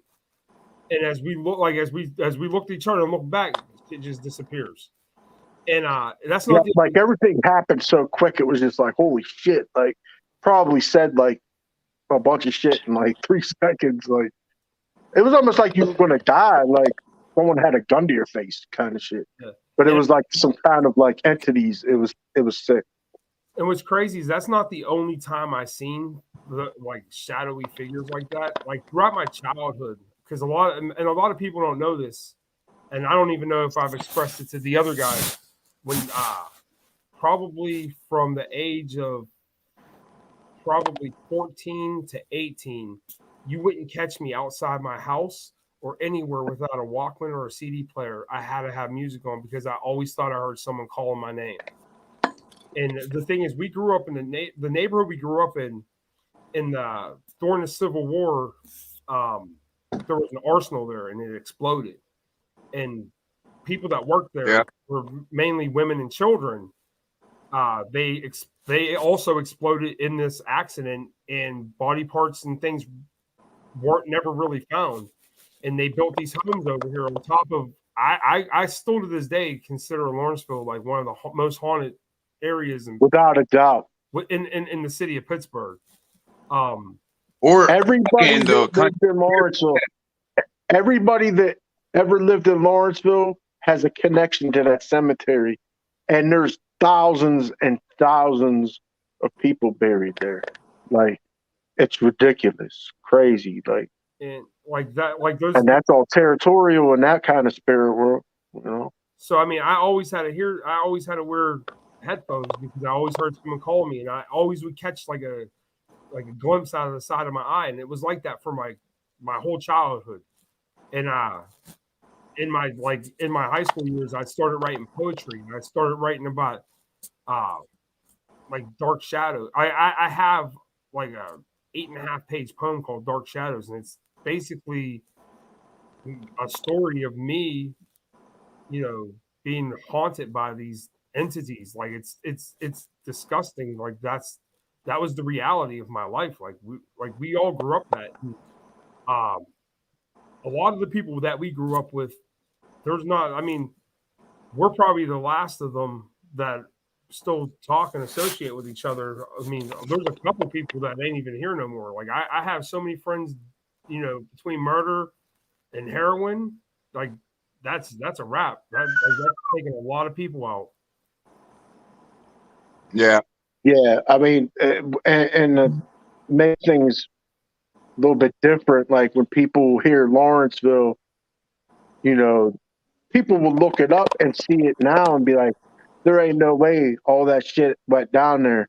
Look up the old Lawrenceville shit. That's the shit that we were a part of. The 80s, 90s. That shit is, yeah. There's a whole different element back then. Because Dawn, if you left if you went to Lawrenceville right now, you'd be like, damn, these dudes grew up in some richy yuppie neighborhood.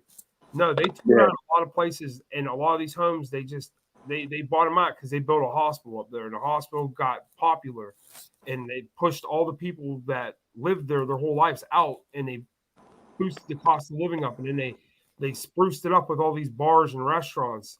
But when we were growing up there, it was nothing but junkies on the corner, hookers on the corner, drug dealers on the corner, people being robbed.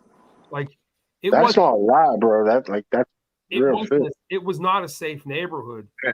And I mean, we ran the streets 2 hours of the night. We didn't give a fuck. We were out doing whatever we wanted to do. And like that's like you either did what you had to do or you just hid in your fucking house.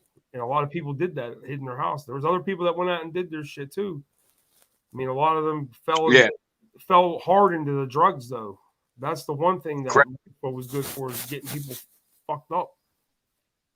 Yeah.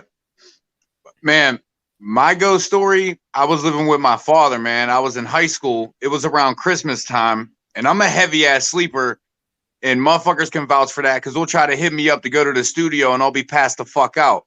Like, it's not easy to wake me up, bro. I sleep like a fucking corpse, you know what I'm saying? And so I'm laying there. It's like 2 weeks before Christmas, and I was 17. I wasn't a little kid, you know what I'm saying? Where like any little bump would scare me and shit. Anyway, I was laying like this, my one ear on my pillow and the other ear facing straight up towards the motherfucking ceiling, right? It's like 4 a.m, and my room is pitch black. There's no windows in my room because we lived in a little fucking cubby hole, basically, man. And my dad slept in a living room, and I had a bedroom. So just sitting there sleeping, and all of a sudden in my ear that's facing up towards the ceiling, something was like, hey, motherfucker, what the fuck are you doing? But like real fucking mean, dog, like real aggressive, real like a fucking straight up fucking demon, dog. Scared the fucking literally shit straight out of my ass, dog. For real, I fucking screamed bloody murder, bro. My dad was a Marine, like he's passed away now. But he came in with the fucking gat, everything, bro. He thought someone was in there trying to fucking kill me, dude. I fucking moved out right after that shit. Dang. Fuck that. Bros, dog. And then Ronnie was like, and after that story, he had to go clean his pants because he was fucking scared shitless.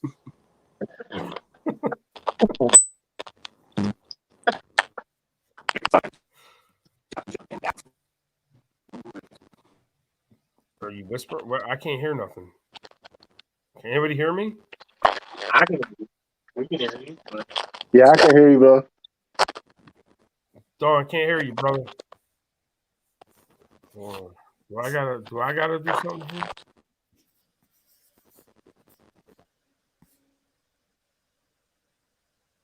Ronnie, you back? Yo, can you see me? Can you hear me? Yeah, I told them that you had to go change your pants because that still scares the shit out of you. All right, there we go. All right, what's going on? We keep losing people. We're losing people left and right. That's my scary look. Who's left? Yeah, and you know.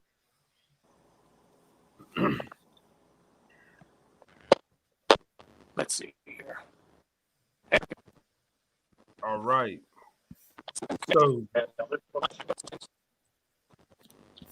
hold on. You're breaking up, Dawn. And then Ronnie's back. There we go. Sounds like someone opening a bag of chips. Man. Y'all hear that? Here, let me figure something out. He sounded like he was smoking 12 packs of cigarettes a day. That's all I can hear. I can't hear shit. Is it my? Is it? Can you hear me now? I can hear you now. In my back. You shit, oh, all right, because I lost connection because the motherfucking demon came back and said, how dare you tell him about me, motherfucker? So, all right. And yeah, I was trying to get back in, and I heard you say I had to go shit my pants because it still scares me to this day, and that's a fucking fact, B. You can't pay me no amount of money on the fucking planet to even go back inside of that fucking house, bro. I swear to everything.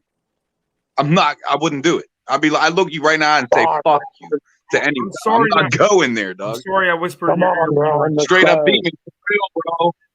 Promise, straight up demon for real in there, man. I'll go. Yo, you could go in there by yourself, bro. All right. No, I ain't going there, bro, because you followed me for a while, bro. What's okay? Followed me, B. It fucked my life up, bro. Yo, all right, let's get back to the questions. I'm having a good time. Yeah. All right. Let's go. I got a question for you, Crow.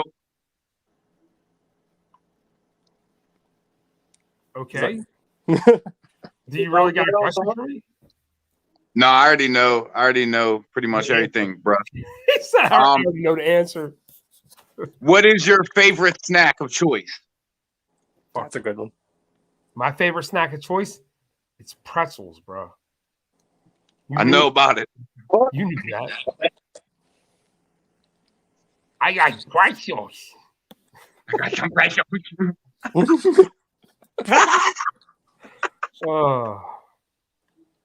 Who's your favorite? What's your favorite Schwarzenegger movie? Predator 1. Terminator. Terminator? Yeah. Kind of cutting out. Mine's Kindergarten Cop. It's not the tumor. Who was your daddy and what does he do? Shut up. Get down here. Hope you got the room for my fist, because I'm going to lam it in your stomach. And then one of my favorite heartfelt Arnold Schwarzenegger movies is Jingle All the Way. That movie's still funny, though. I need the Turbo Man action figure. Yeah, dog. Like, he couldn't just stiff arm everybody and snatch that shit out their fucking buggies. Like, he's like, look at me, I'm like, Turbo Man. I wasn't believing that movie when I was a little ass kid, dog. I was like, nah, man. If Arnold Schwarzenegger really wanted that fucking action figure, he'd get that shit.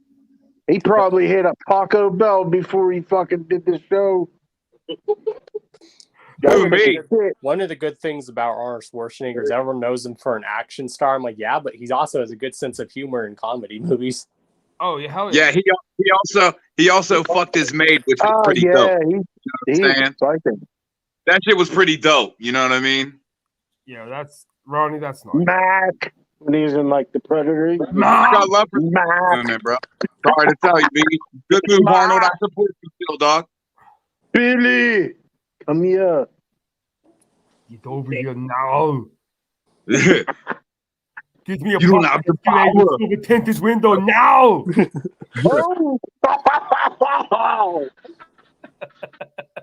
Damn. So what? That is my I got a question. Johan. I got a question that I already know the answer to, just so people know. What's up? That are tuned in. What is the official release date for the No Lives Matter album? I don't know. What is the official date? You tell me, bro. What's the official date? To move closer to something. Bro, I think a ghost just kicked Ryan's chair out. Look at this shit. Well, shit, y'all. God damn it, shit, bro. Damn, dog. I told you I should have brought up that demon, B. Now he's gonna fucking travel through the fucking Wi-Fi and haunt y'all. I Like ain't gonna travel through my Wi-Fi. you got bandwidth. I got that Transformer Jesus Christ thing I showed you. Yeah, that's true, bro. The Transformer. What is the release date for No Lives Go ahead, Ronnie, Matter? you tell us because I don't know. What is it? What's the question? Yo, Wrath, what's the official release date, bro?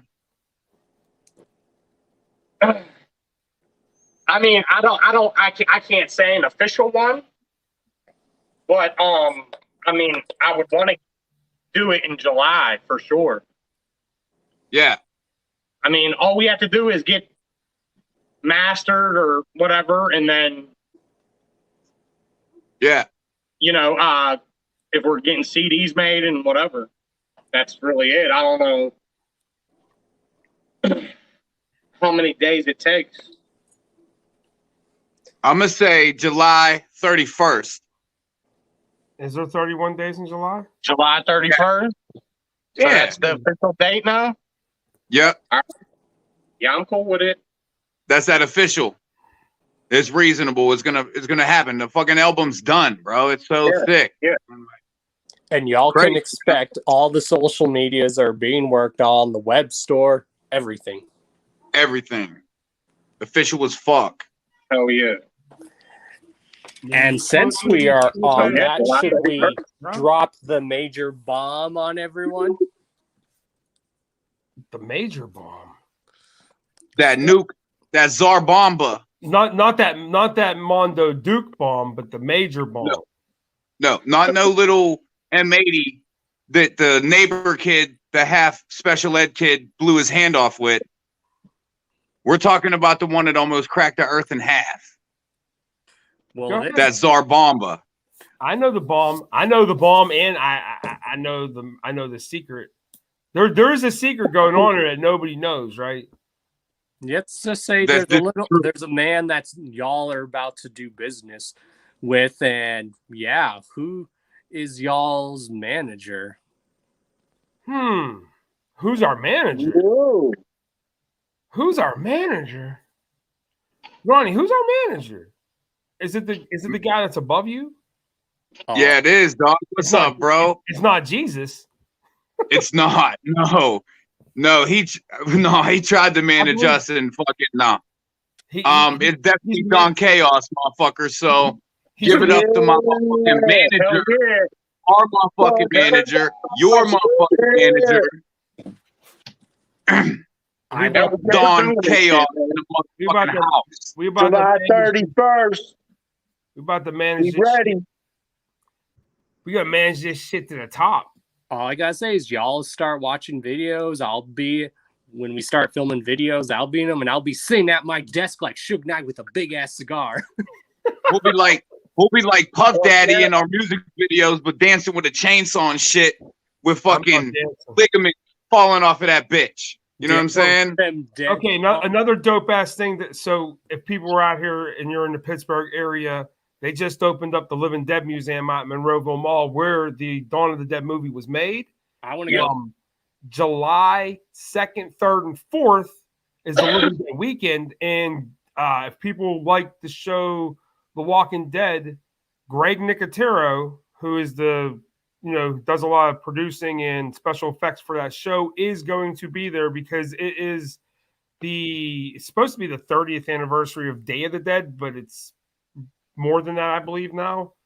And the cast from Day of the Dead is going to be at the Living Dead weekend at Monroeville Mall. So I'm going to be there. Probably Niz and Wrath are going to be there. Ronnie might be there. So y'all might run into DeadKamp out there.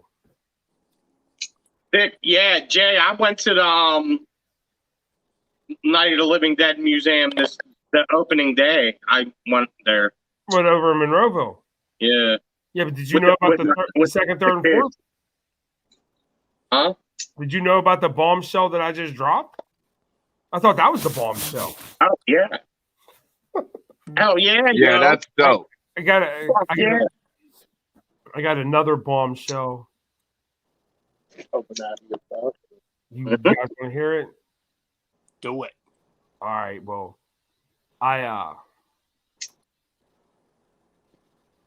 Well, it's not really a bombshell.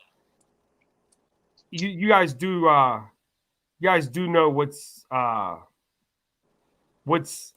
black and hangs upside down? I don't know. A bat. Exactly. And what's white? Yeah. What's white and hangs up?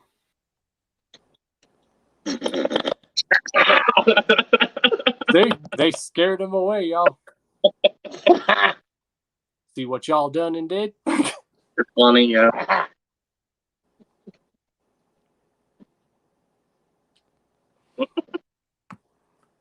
So how you at, Don Chaos?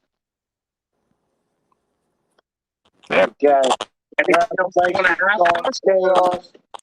It's gonna be a ride. Oh yeah, it's gonna be sick, man. I'm back. I was just fucking with y'all. He was just playing. Where'd Ronnie go? Did he really leave? Ronnie hung up too. He hung up too at the same time? He's all the way in the woods.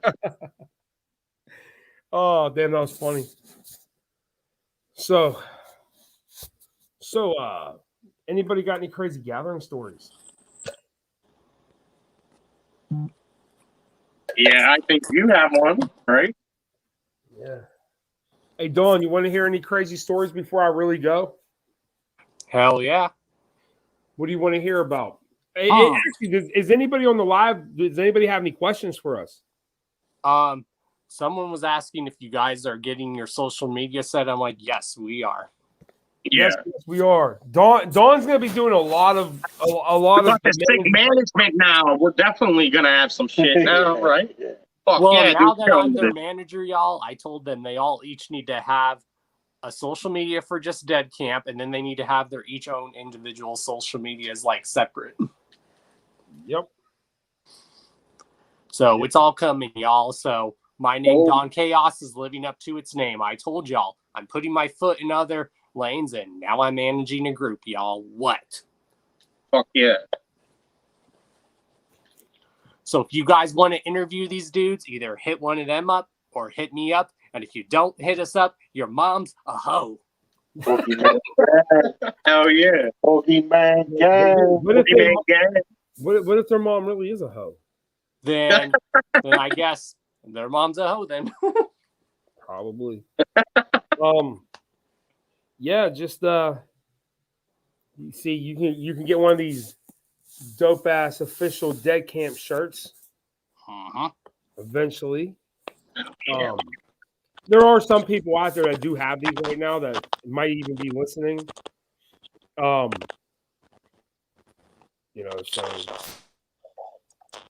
Ronnie's back. Hey, Ronnie's back. Yeah, you know what? I'm halfway till I came back. You know what I'm saying? So here I didn't do what I wanted to do, and I did not change my shirt 10 times. That was my thing. But it's all good. Yo, did we hijack the live stream again, dog? No, he's back. He's back. We got it. It's not hijacking when he's the manager. We just interviewing each other. Yeah. Now there's just so much freshness going on. That's so. Hey, Niz, what school was you talking about? Was you talking about Shenley or Arsenal? Because they was both like prisons. Yeah. Well, we went to Arsenal. Yeah, Arsenal too. definitely. That was in the middle. It was a fucking Arsenal. It was named Arsenal, and it wasn't Arsenal. Commonwealth. That was middle school. That was like young was it down in Commonwealth? And I guess we could tell everyone, are we trying to get a gig at the gathering? I think we are. I'm down. Dude, I'll do anything to fucking play the gathering. What date's the gathering? Because I might have to send my. I think the 19th of August through the 21st or 22nd, right? Oh, then I'm good. I work the 14th of August. 19th through the 21st. If you work that day, look, even if you work, it's on your fucking Ohio. Like, we live in Pennsylvania. Yeah, but I work. Drag your ass there. I work an evening shift, bro. Dude, fuck it. Don Chaos, if you can get us to play the fucking gathering and somebody won't show up, I'll do their fucking part. So it's all good. Hell yeah, we're playing the gathering. I'll be with you, Wrath. I'll be with you, dog. I got you. Y'all want to bring my part? We go. Hell yeah. How many people? You want to ride my chick with this dopest? Yeah, how many people want to see that shit? That camp at the gathering. I want to see DeadKamp at the gathering. That's our metal band, bro. DeadKamp. Yeah. No. Facts. It's better than the other camps. But yeah, big things coming, y'all. We come, and we gonna invade everywhere. Fuck yes. Y'all are about to see the most entertaining interviews ever now again in the industry. Facts. I could have made this a little bit more interesting, but you was tame tonight, bro. Hey, Ronnie, I'm gonna say, hey, y'all want to see Ronnie get scared right quick? Yo, get the fuck out of here, B. Get the fuck out of here, B. What is that? Is pretty creepy. I'm not gonna lie. It's a doll. It's that doll. It's that doll. Yo, don't get in its eyes, bro. It doesn't have any eyes. Dude, I found this doll. I got to keep it on the shelf, though. Yo, get the fuck out of here, B. I'm not playing, man. Hold that up for a second, Jay. I want to get a second peek. Oh, you want to get a second peek of it? Yeah, let me know when you're done, motherfucker. Damn, that thing is creepy. It has no eyes. God, it's like one of them black-eyed children. Fuck. Ronnie. Yo, get the bro. I'm out, bro. All right, Ron. I'll chill. Yeah, It's now all fucked we'll up, man. see DeadKamp like pranking each other with videos too. Oh shit. Oh man, the worst, bro. Oh yeah, like we was talking earlier. I told y'all I got that maximum overdrive with Raw Deal, bro. I wasn't kidding. Yeah. Yo, you got that great value shit. That's them are the best though. Wow, this is my shit right now, though. I got too much shit, I think. There's just too many movies. God, I got the Jay, I got this right here, the fucking Night of the Living Dead Dome video. The what? Hey. What? God damn, that's old as dirt. Look at it. Yeah, Look at it how is. old it is. And it's Wait, from you Dome got video. that from Dome Video? From Dome Video. I don't have nothing like Get that. the fuck out of here, bro. People don't even understand how fresh that is. Look at the market. I got one thing that can top that. Thing up there. The little shit written in the corner. Yeah, it's a sticker from there. Oh, he got that SKGB shirt. And for those that don't know what that means, tell them what it means. Oh, sick, crazy ghetto bastards. That's a whole story in its own. You want to know how that came about? Real Yeah, quick? do it. So So we were trying to contact lawyers to, like entertainment lawyers when we were first trying shit out way back in the day. And I called this lawyer and I asked him, so we can call ourselves whatever we want, right? And he was like, yeah, whatever you guys want. And I was like, so if we call ourselves sick, crazy ghetto bastards, we could do that. He was like, yeah. So then fuck, man, sick, crazy ghetto bastards. Yeah, we've been rolling with that shit for like 20 years, man. Oh yeah. SKG Boogeyman Gang. Yo, Crow, how did he say yeah? He was like, well, yeah. Just like, yeah.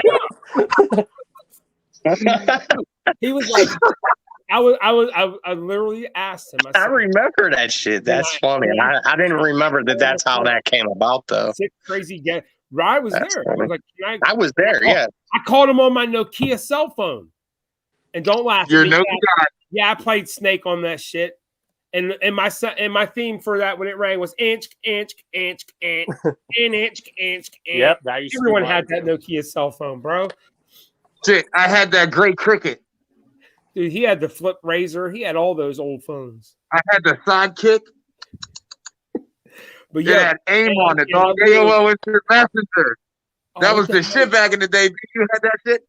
I wish I could remember what the lawyer's name was. I had that shit in my cell phone forever. I used to call him just to call him. And he would be like, will you stop? He was like, that doesn't make any sense. I'd ask him the dumbest questions. Like Better Call Saul. Yeah, remember we went down there for that meeting? That shit was... Yep. That was funny. That's fucking hilarious. We have crazies. See, we'll have to come back on and just have a go through a list of all kinds of old funny ass stories because we have some funny ass old stories. And y'all can expect a good live show presence from us. Just saying. Insane, B. Fucking All I gotta say insane, is bro. we don't see people moshing at our shows or a wall of death. If people want to know what's up with the masks, these masks that we got, yeah, give that shout out, man. Our boy Jason Baker, he has his own studio, Coliseum Studios, and he does special effects. He did the stuff for WWE for The Fiend. Him and Tom, he went to Savini School and graduated. He hooked us up with the masks. I mean, these are pretty sick, dope masks. He does them. They're actual they're PPE masks that you could wear out and about during the coronavirus. It's just when people see you wearing these masks, they tend to look at you a little strange. Oh well, because they think you're part of DeadKamp. You know what I'm saying? But we're DeadKamp, motherfucker. And what's craziest part is the masks fit our personalities, and all that shit will be explained on the road. Yep. Oh yeah. Yeah, and I think the reason I believe Jason also made masks for Slipknot, if I'm not mistaken. he did make a mask for Corey and Slipknot. Yeah, for Slipknot. He did Eric Ronan, and he made the Fiend's mask from wrestling as well, right? The what? The Fiend's mask. Yeah. He made the mask for what? The Fiend from WWE. He also did Luke Harper and Eric Ronan's masks too. Super fun. R.I.P. Brody Lee. Yes. That dude was probably one of the most talented wrestlers out there. It's a shame that his life ended so tragically and so quick. Yep. Yeah, off AEW. I lost all these guys. They don't watch wrestling like me. I don't really. I watch boxing. You know that, man. You know what I'm saying? No, what I do watch though, I watch that Dark Side of the Ring. I love that show. Me too. But I was never into wrestling that much, but I was more in the UFC, you know that and stuff. Yeah. But I love that fucking Dark Side of the Ring show, man. It's great. That show. I'm a fucking boxing fanatic. Like that's my favorite thing in the world. Other than fucking what we're doing in like horror movies, boxing is like right there. You know what I mean? With me. I love it. Yeah. The best shit. You know what I'm saying? Like this weekend there's some good fights, but we're getting into that. DeadKamp. When's Tyson Fury fighting? Who, Wilder versus Fury? That's in August or no? I think it's July. They keep moving the fucking date. I hope he knocks Wilder out again. I like Fury a lot, bro, but it would be nice to see Wilder get his revenge though, man. The fans win. You know what I'm saying? I don't care who wins. I'm a huge Fury fan though, but I like Wilder too, man. I'm gonna give it up for both of them, man. They're both dope as fuck. I thought during the press conference, I don't know if you watched it, but Wilder was an asshole that whole fucking press conference. Wilder's always an asshole though, but he's fucking dope, man. He could back it up. He got the highest knockout percentage in history. Looking like Shredder coming to the ring, 45 pounds of armor, and then wants to know why he's fucking tired in the second round. Well, I mean, he did that for the comeback. You know what I'm saying? Never know, man. I wouldn't be surprised if Fury gets knocked the fuck out, but I wouldn't be surprised if he fucks Wilder up. Like that's why it's a good fight. You know what I'm saying? Yeah.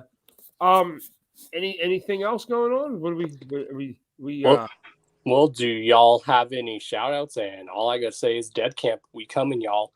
Me and these guys, we coming, y'all. My shout outs? Yeah, I'll give a shout out to my dad. It's his birthday today. Oh shit, happy birthday, Dad. Happy birthday, man. Other shout outs? What can we think? I'm gonna give a shout out to ICP for giving us a shout out, and that shit was fucking fuck. Hell yeah. So thank y'all for that, man. Yeah. That shit meant a lot. Thank you. For real. Thank you for that too. Yeah, that was the shit. They fucking did that perfect. I love that Hell shit. yeah. And if That you shit guys was the haven't shit. checked, it's Yeah. on my channel. It's right here on my channel. So y'all go check out that video of ICP giving us DeadKamp's props, y'all. Yeah. Fuck yeah. Shit. My shout out, I'm gonna give a shout out to my wife who's kept the kids from coming down here and bothering me during this. Because they could be wild sometimes. Also, oh shit. Also, I want to give a shout out to all these guys in DeadKamp because if it wasn't for these guys, I'd just be sitting back, not doing shit, just working. I won't say 9 to 5 because I don't work 9 to 5. I work 3 to 11:30, so I'd be doing that shit instead of what I really want to do, and hopefully that 3 to 11:30 shit ain't gonna be that much longer. Same here, because right now, y'all, this is about to be our job. Our job. I'm hoping. I want to give a shout out to my brother Reels. To my brother Reels, the Rebel, who will be on the podcast tonight, but is a member of DeadKamp, 125%. You know what I'm saying? Yeah, I'd like to give a shout out to Reels too, because he hooked up some sick shit for that album, man. Motherfuckers always dope. I'd love to give a shout out to our boy Moose Knuckles. One of our original Hell Froze Over members who got 2 songs on this album. He'll be on the Off the Cemetery Hell Froze Over album, so y'all be looking forward to hearing that soon. But yeah, I'm going to give him a shout out and Young Crimson too. Yeah, Young Crimson. That motherfucker is super nice with it. And not King Crimson, if y'all don't you mean Queen Crimson? Queen Crimson? No, not King Crimson. No, we don't fucking roll with that motherfucker. That dude, I don't fuck with you. You know what I'm saying? Period. Point blank. I hope that dude sees this and tries talking some shit because he'd get his jaw dropped. Hey, no, fuck that motherfucker. Because I'm too old to be fighting. Definitely get fucked up by me, bro. So yeah, if you guys ever want to interview DeadKamp, just let them know. Let me know. Make sure you put a time and date for them and involve me, of course, as well, since I'm the manager. Hell yeah.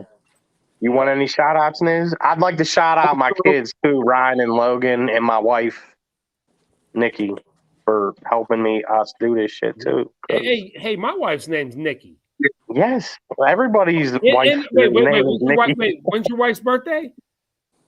March 19th. The same birthday as your wife? That's some weird. But it's not the same person. It's not the same person though. All right. No. I'd like to give a shout out to my family too. Okay. I'd like to give a shout out to my family too because I have to play our music 24/7, and it probably drives my fiance fucking insane. You know what I'm saying? Because I want shit to be. Oh, I know. It shows, but I'm hella appreciative. You know what I'm saying? That our families are letting us do our fucking thing, dude. And it's gonna pay. All I gotta say is how cool Christmas, bro. And I'd like to give a shout out to all the DeadKamp members because dude, we really just fucking did this shit the whole year, for you happened, but everybody did their own parts. But I mean, there's some people that ain't involved anymore. But shout out to Chaos for giving us the opportunity to do all this too.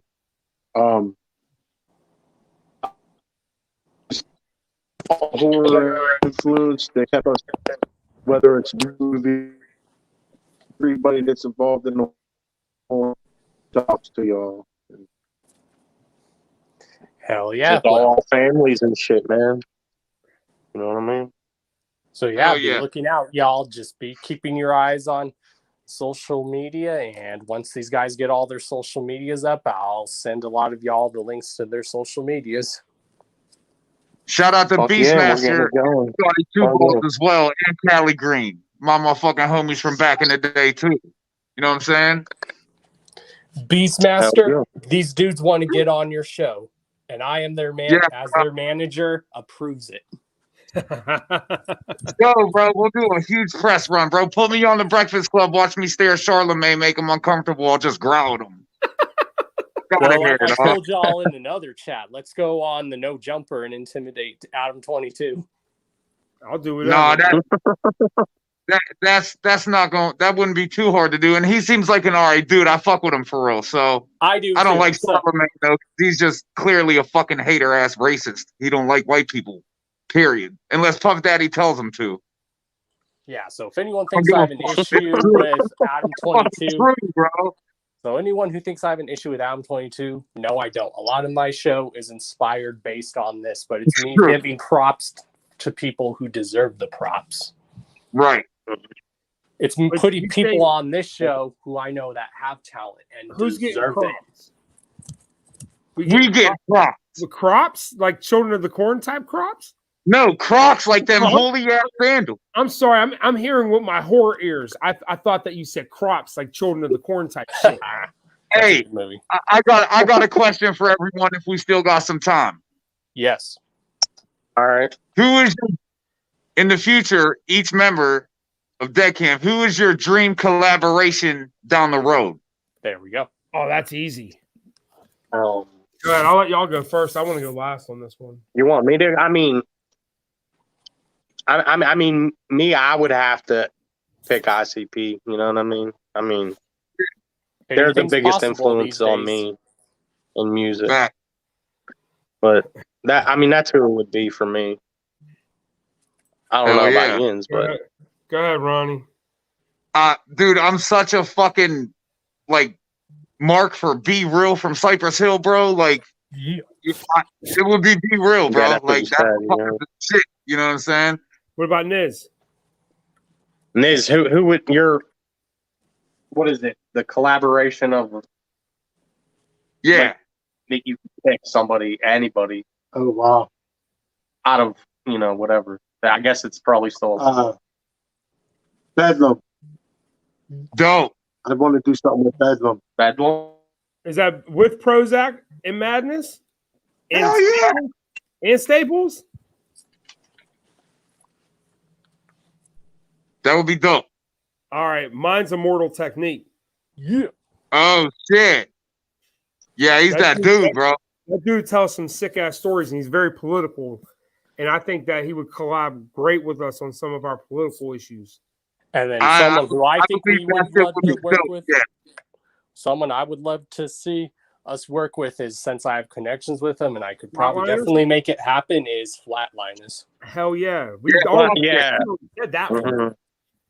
Fuck yeah, yes, bro. Flatliners is legendary out here, bro. I mean, I would say Wu. My second would probably be Wu-Tang, but since ODB, it's not like you're getting the whole posse. Right. Yeah, RIP still ODB, man. Because that motherfucker is the shit. Yep. For sure. That would be fat, though. Redman and Method Man. We like your boy Ouija. We think he would be sick up on a DeadKamp track. Right. I think. Yeah, Ouija would fit right in. That motherfucker's crazy dope. I think on the well, I just spoiled it right there. I already said the name of the next fucking album. No, you didn't. It cut out. Oh, good, because you already said it anyways. It don't matter. The demons came up like, shut up. Ronnie said that shit in his one verse, so it's out there. Black Book will be the second album after this. Black Book Volume 666, and that's gonna be some of the most evil, sinister shit you're gonna hear. The most of all time, yes. No political shit. It's gonna be all sinister, evil shit, and that's where I want Ouija. And y'all can look forward because we have a game plan. Every album is going to deal with a specific issues that are going on and stuff. And they bleed into each other like a story. Yeah. Yes. So hopefully you guys are ready for a nice, long, scary story. And if y'all don't like any intellectual shit that deals about truth, then you're just a mindless sheep and get the fuck out. That's Fact. right. Oh yeah. There's a lot of mindless sheep out there. Y'all, I gotta go. I got some fucking. I gotta go, y'all. I got some fucking kidneys and brains frying in the motherfucking pan in there. So before my house burns down, I gotta go. Cooking on a grill and shit. But yeah, like yeah, I would. All right. You really dipping? Yeah, he has to go. He has to make dinner, man. He has to feed those 17 kids. All right, yeah. I do got 17 dinner, kids. That's fact. I want to shout out. Hold on, yo. Could we have another 2 hours? I want to shout out all of them one by one. Hold on. I'd like to give a shout out to Ember. Ember, my oldest. Layla, Darren, Kelvin, Emelina, Luciana. All of my kids. What about shout out to all of them? I love them. What about the kids you don't know? I know all my kids. I'm not a deadbeat dad. Yeah, I know all my kids. That's for sure. You was a deadbeat. There could be a deadbeat mom out there that ain't tell you. This is true. That happens. I mean, people act like that don't happen. That happens. But you can't keep me from seeing mine. Good. Because I'll haunt your dreams. Yeah. Well, you know what I'm saying? Brother, go make your food. Hell yeah. No, it's okay. How were the numbers, Don Chaos, on the people that were watching tonight? Was it good numbers? Oh, yeah. You don't know? I'll definitely have to go back and check. Okay. Word. If not, it will be. After this drop, everyone's going to float and watch it. Yeah. Yeah, that's the shit, man. Hell yeah. What was I going to say? I was going to tell y'all something. It was important, too. Oh, yeah. What? Hey, I got a joke. Oh, yeah, here we go. Are you going to say the joke, or is Jay going to talk? Oh, dude, did he put a picture up? Did he freeze? He's playing with you. No, he froze. What's the joke? He's pulling some antics. My joke? I found a T in my fucking couch, bro. Oh, yeah. Fucking what, bro? See, these kids be putting shit in the couch. What the fuck? It's because you was drinking tea. They predicting the future. I was gonna say, if you from Pittsburgh and you drink Schneider's tea, you're a bitch. It's motherfucking Turner's all day. Turner's iced tea. Schneider's is shit. Hell yeah, y'all. I don't drink tea. I drink a cup of Virgin's blood a day before I get out of bed, and I'm good. He drinks a cup of Virgin's blood a day. His heart's about to explode. You want to play this beat Niz was fucking with today? I can't. Hell yeah. Or is that okay, put on whatever you want, man. You want me to play something? I don't know. Steve, I'll play some. I'll play some. I'll play some. I'll play all the sick shit. I know.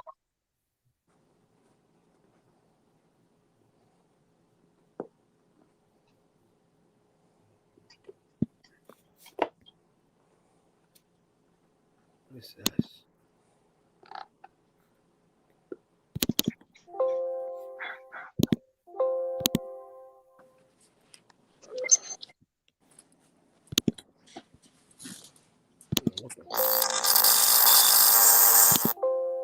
That was dope. What the hell was that? That was your song. That's on my single, bruh.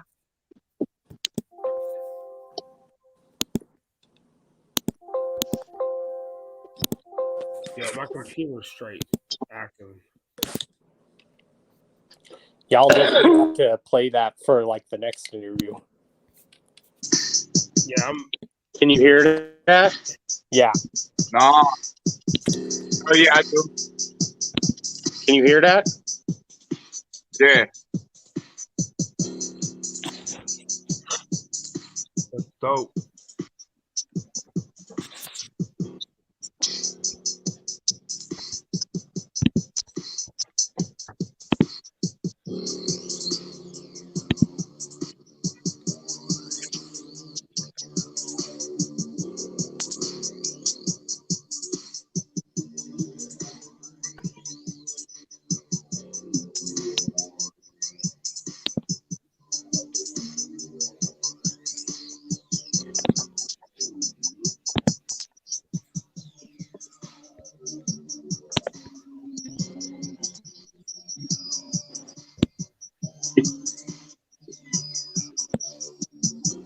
Blue screen like a poltergeist.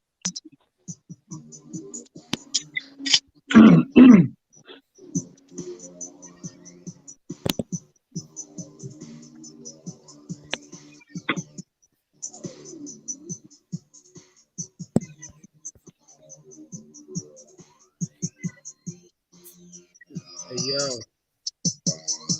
Yo. That beat's dope. When that beat's over, can I play a beat real quick and then I can go leave? Because I'm not going to cry myself to bed.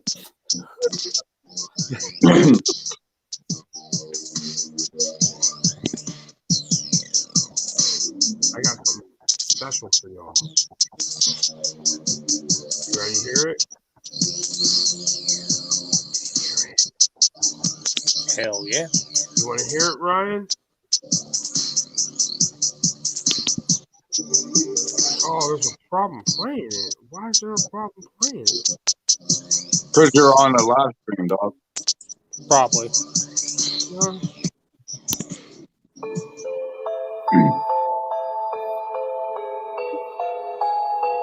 Y'all can hear. You hear that? Yeah, I want to hear this shit. I love this beat.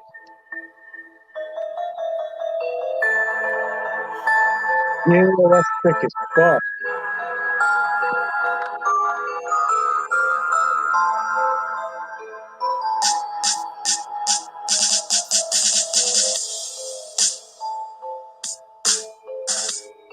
And hey, Dawn, I think we have a new intro song for you too. If you want me to play that for you, and then I'm gonna bounce. Yeah, definitely play it. Right, I'm gonna change this real quick and let Dawn hear this real quick. Yeah.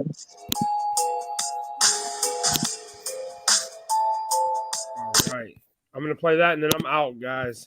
Let me get to this. Yeah, I got to bounce too. We can wrap it up, yeah. Hold on. Is this it? Yeah.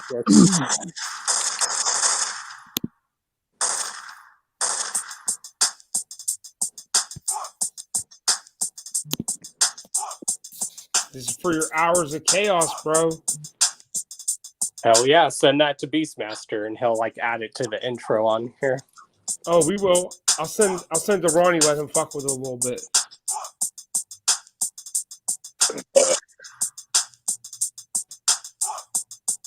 You can't hear the bass. There's a bass line in there that you can't hear because Yeah, that shit pounds. Yeah, I remember this beat, bro.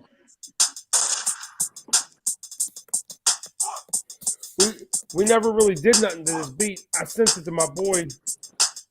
Yeah. Solzy. He'll probably be on Black Book on a song. I guess I'll just spell out my name over this beat and just freestyle. Go ahead. Mr. D to, yo, it's Mr. D to the O to the N to the C to the H to the A to the O to the S. Your friendly neighborhood JUGGALO. The Carmen Millionaire. And if you still don't know, your mom's a hoe.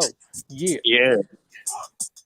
She hooked on blow. I like it. I like it. With a dirty hope.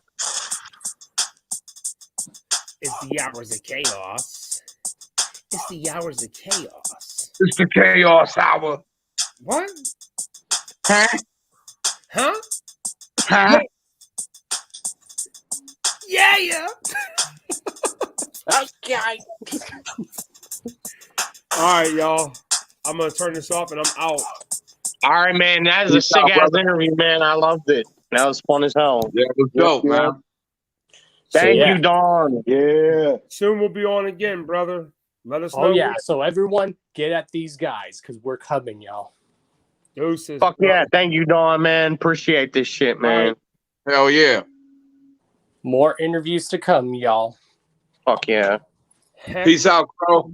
Yeah. Peace out. See y'all. Peace out. Peace. Hey. Laters.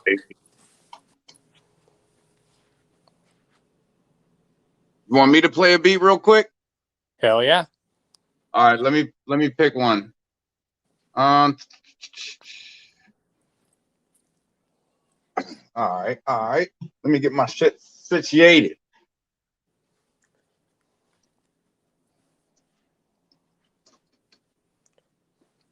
So yeah, y'all even have us all enter in the freestyle battle at the gathering. I could definitely freestyle my ass off, bro. I'm down. I don't give a fuck. Right? I'm ready whenever, wherever, all the time. So now Don Chaos really's name is official, y'all. It suits my name perfectly now. no doubt. Check it. Here we go. I'm gonna play this one. Hold up.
I don't know if that shit came through over the phone straight, but yeah, I just made that shit the other day, like 2 days ago.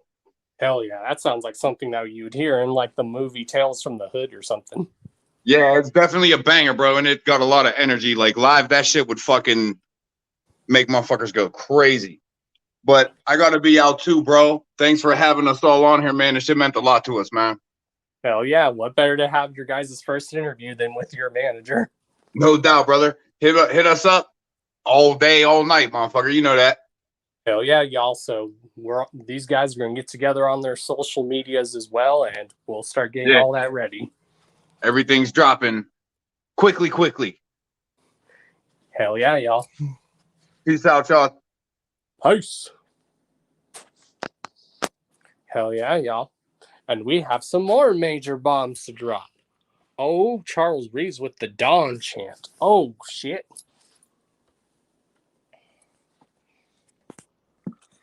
So yeah, y'all. I told y'all big things were coming. Didn't I tell y'all? So yeah. Now I have some mail, and then I'm going to do a little quick review and show pictures from my trip when I was in Kansas City, Missouri. So, what's in this package? I wonder what it could be. Aw, shit. Aw, shit. Finally been waiting for one of these. Oh, there's some goodies, y'all. Ooh. Oh, hey. So what is it, y'all? Oh, yeah, that's right. It's that Ouija Mac. Gutter water. Hockey jersey. Oh, shit. That sound.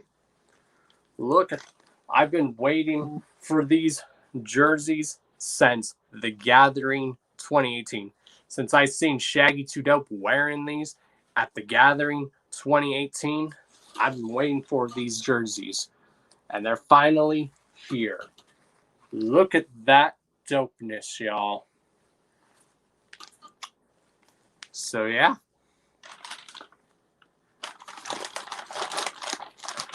I like that. I could wear that in the summer when it's not too hot. I'm going to be excited to wear that in the fall and the winter. So, yeah. And now I'm going to do a little review on the trip that I took. For those that don't know, the reason why you didn't see the Hours of Chaos last Thursday, it's because I was somewhere. Where was I? you might say. I was in, let's pull up the pictures, y'all. I was in the one and only KC Mo, Kansas City, Missouri. These are some pictures that I take while I was on my trip. Went to the Brother Lynch and X-Rated show. It was a dope drive. I went with Shanzi, Roxy, and then Megan Too Fresh. Shouts to all three of those people. It was a dope time. So yeah, this was a picture I took when we got there. I was in Kansas City, Missouri. This was actually my first time in Kansas City, Missouri. And I must say, Kansas City, Missouri is a beautiful city. It's a very nice city. The people are very nice out in Kansas City, Missouri.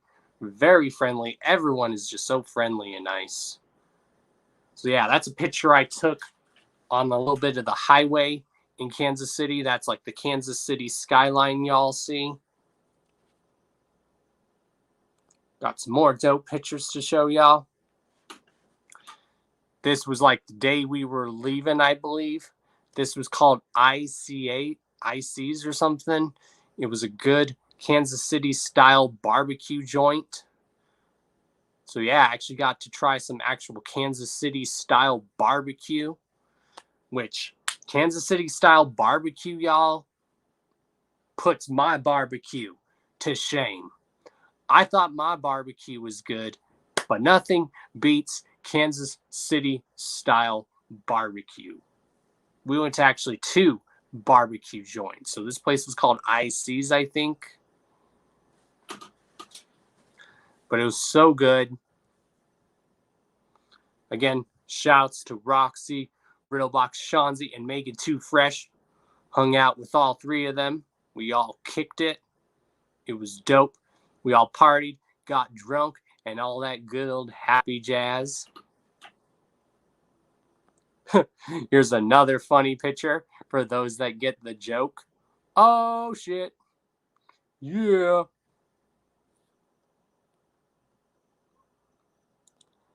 And here's a dope spot that a lot of us ended up visiting also. Right after we had Icy's barbecue the last day, before we were getting ready to leave and go out of town, head back to Colorado, we stopped at a certain place, which was dope. We stopped at, that's right, Strange Music Headquarters, the whole block that Strange Music owns. So yeah, Strange Music has a whole block, y'all. This is like basically the warehouse / main offices, but there's more than one building. Across the street, there's the car wash. I should have gotten pictures of that. And then there's the recording studio and the video editing room. So yeah, this is like one of the offices. This originally used to be like the main offices for Strange Music, but they have like a whole block.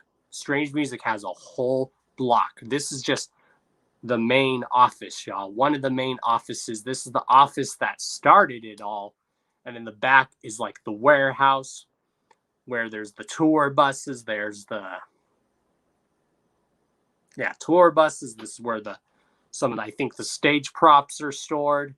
This is where the merchandise is stored. So for anyone who wonders where your Strange Music swag comes from when you order it, it comes from this building right here. It was dope to see this.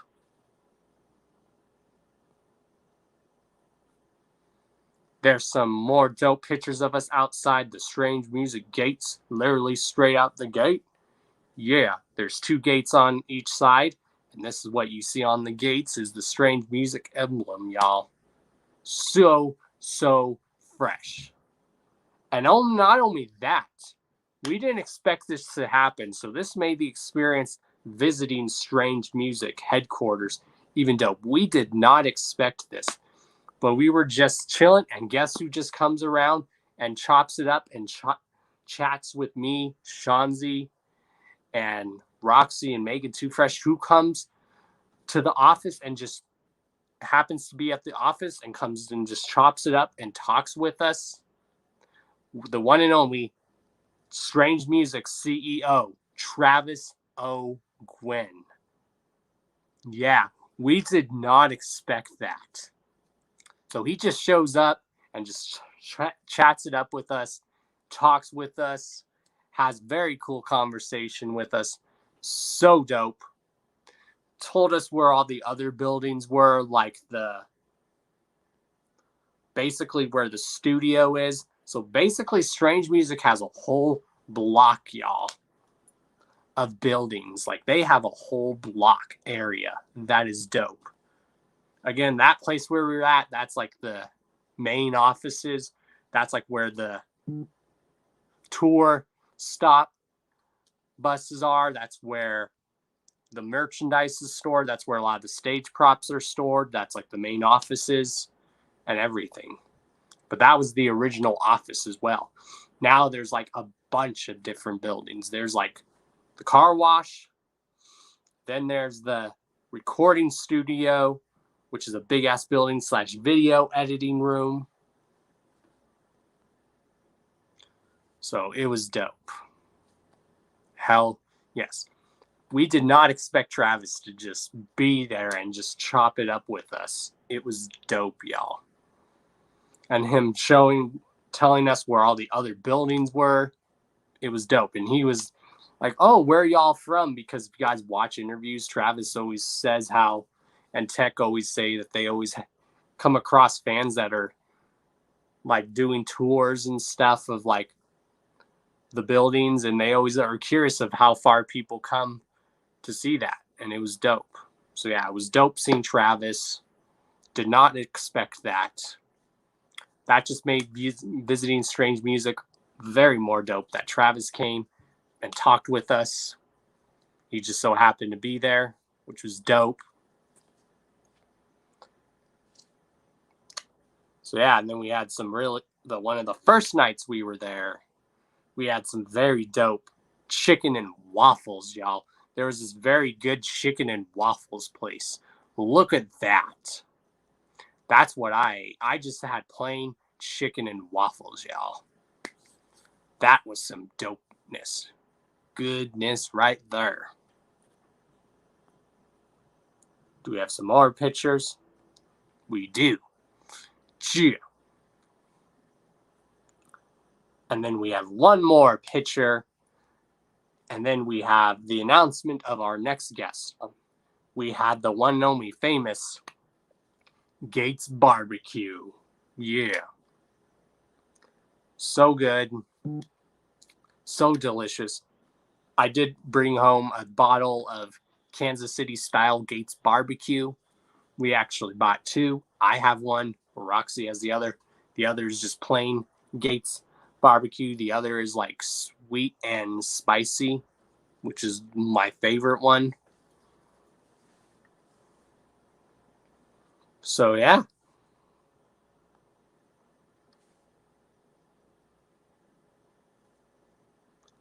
So yeah.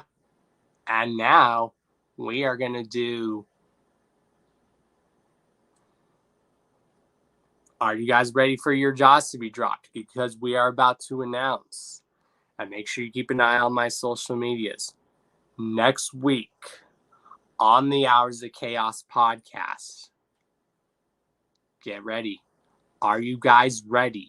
I want to see in the chat. Are you guys ready to see who the next guest on the Hours of Chaos podcast next week is? Let me know in the chat right now.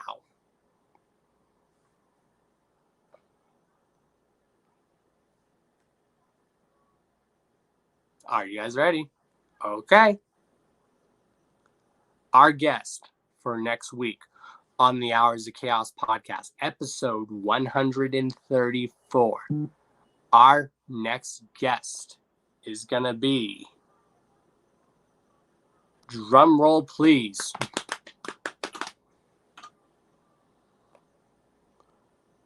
the one and only Young Strife.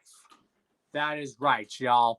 Young Strife is going to be joining us next Friday on the Hours of Chaos podcast.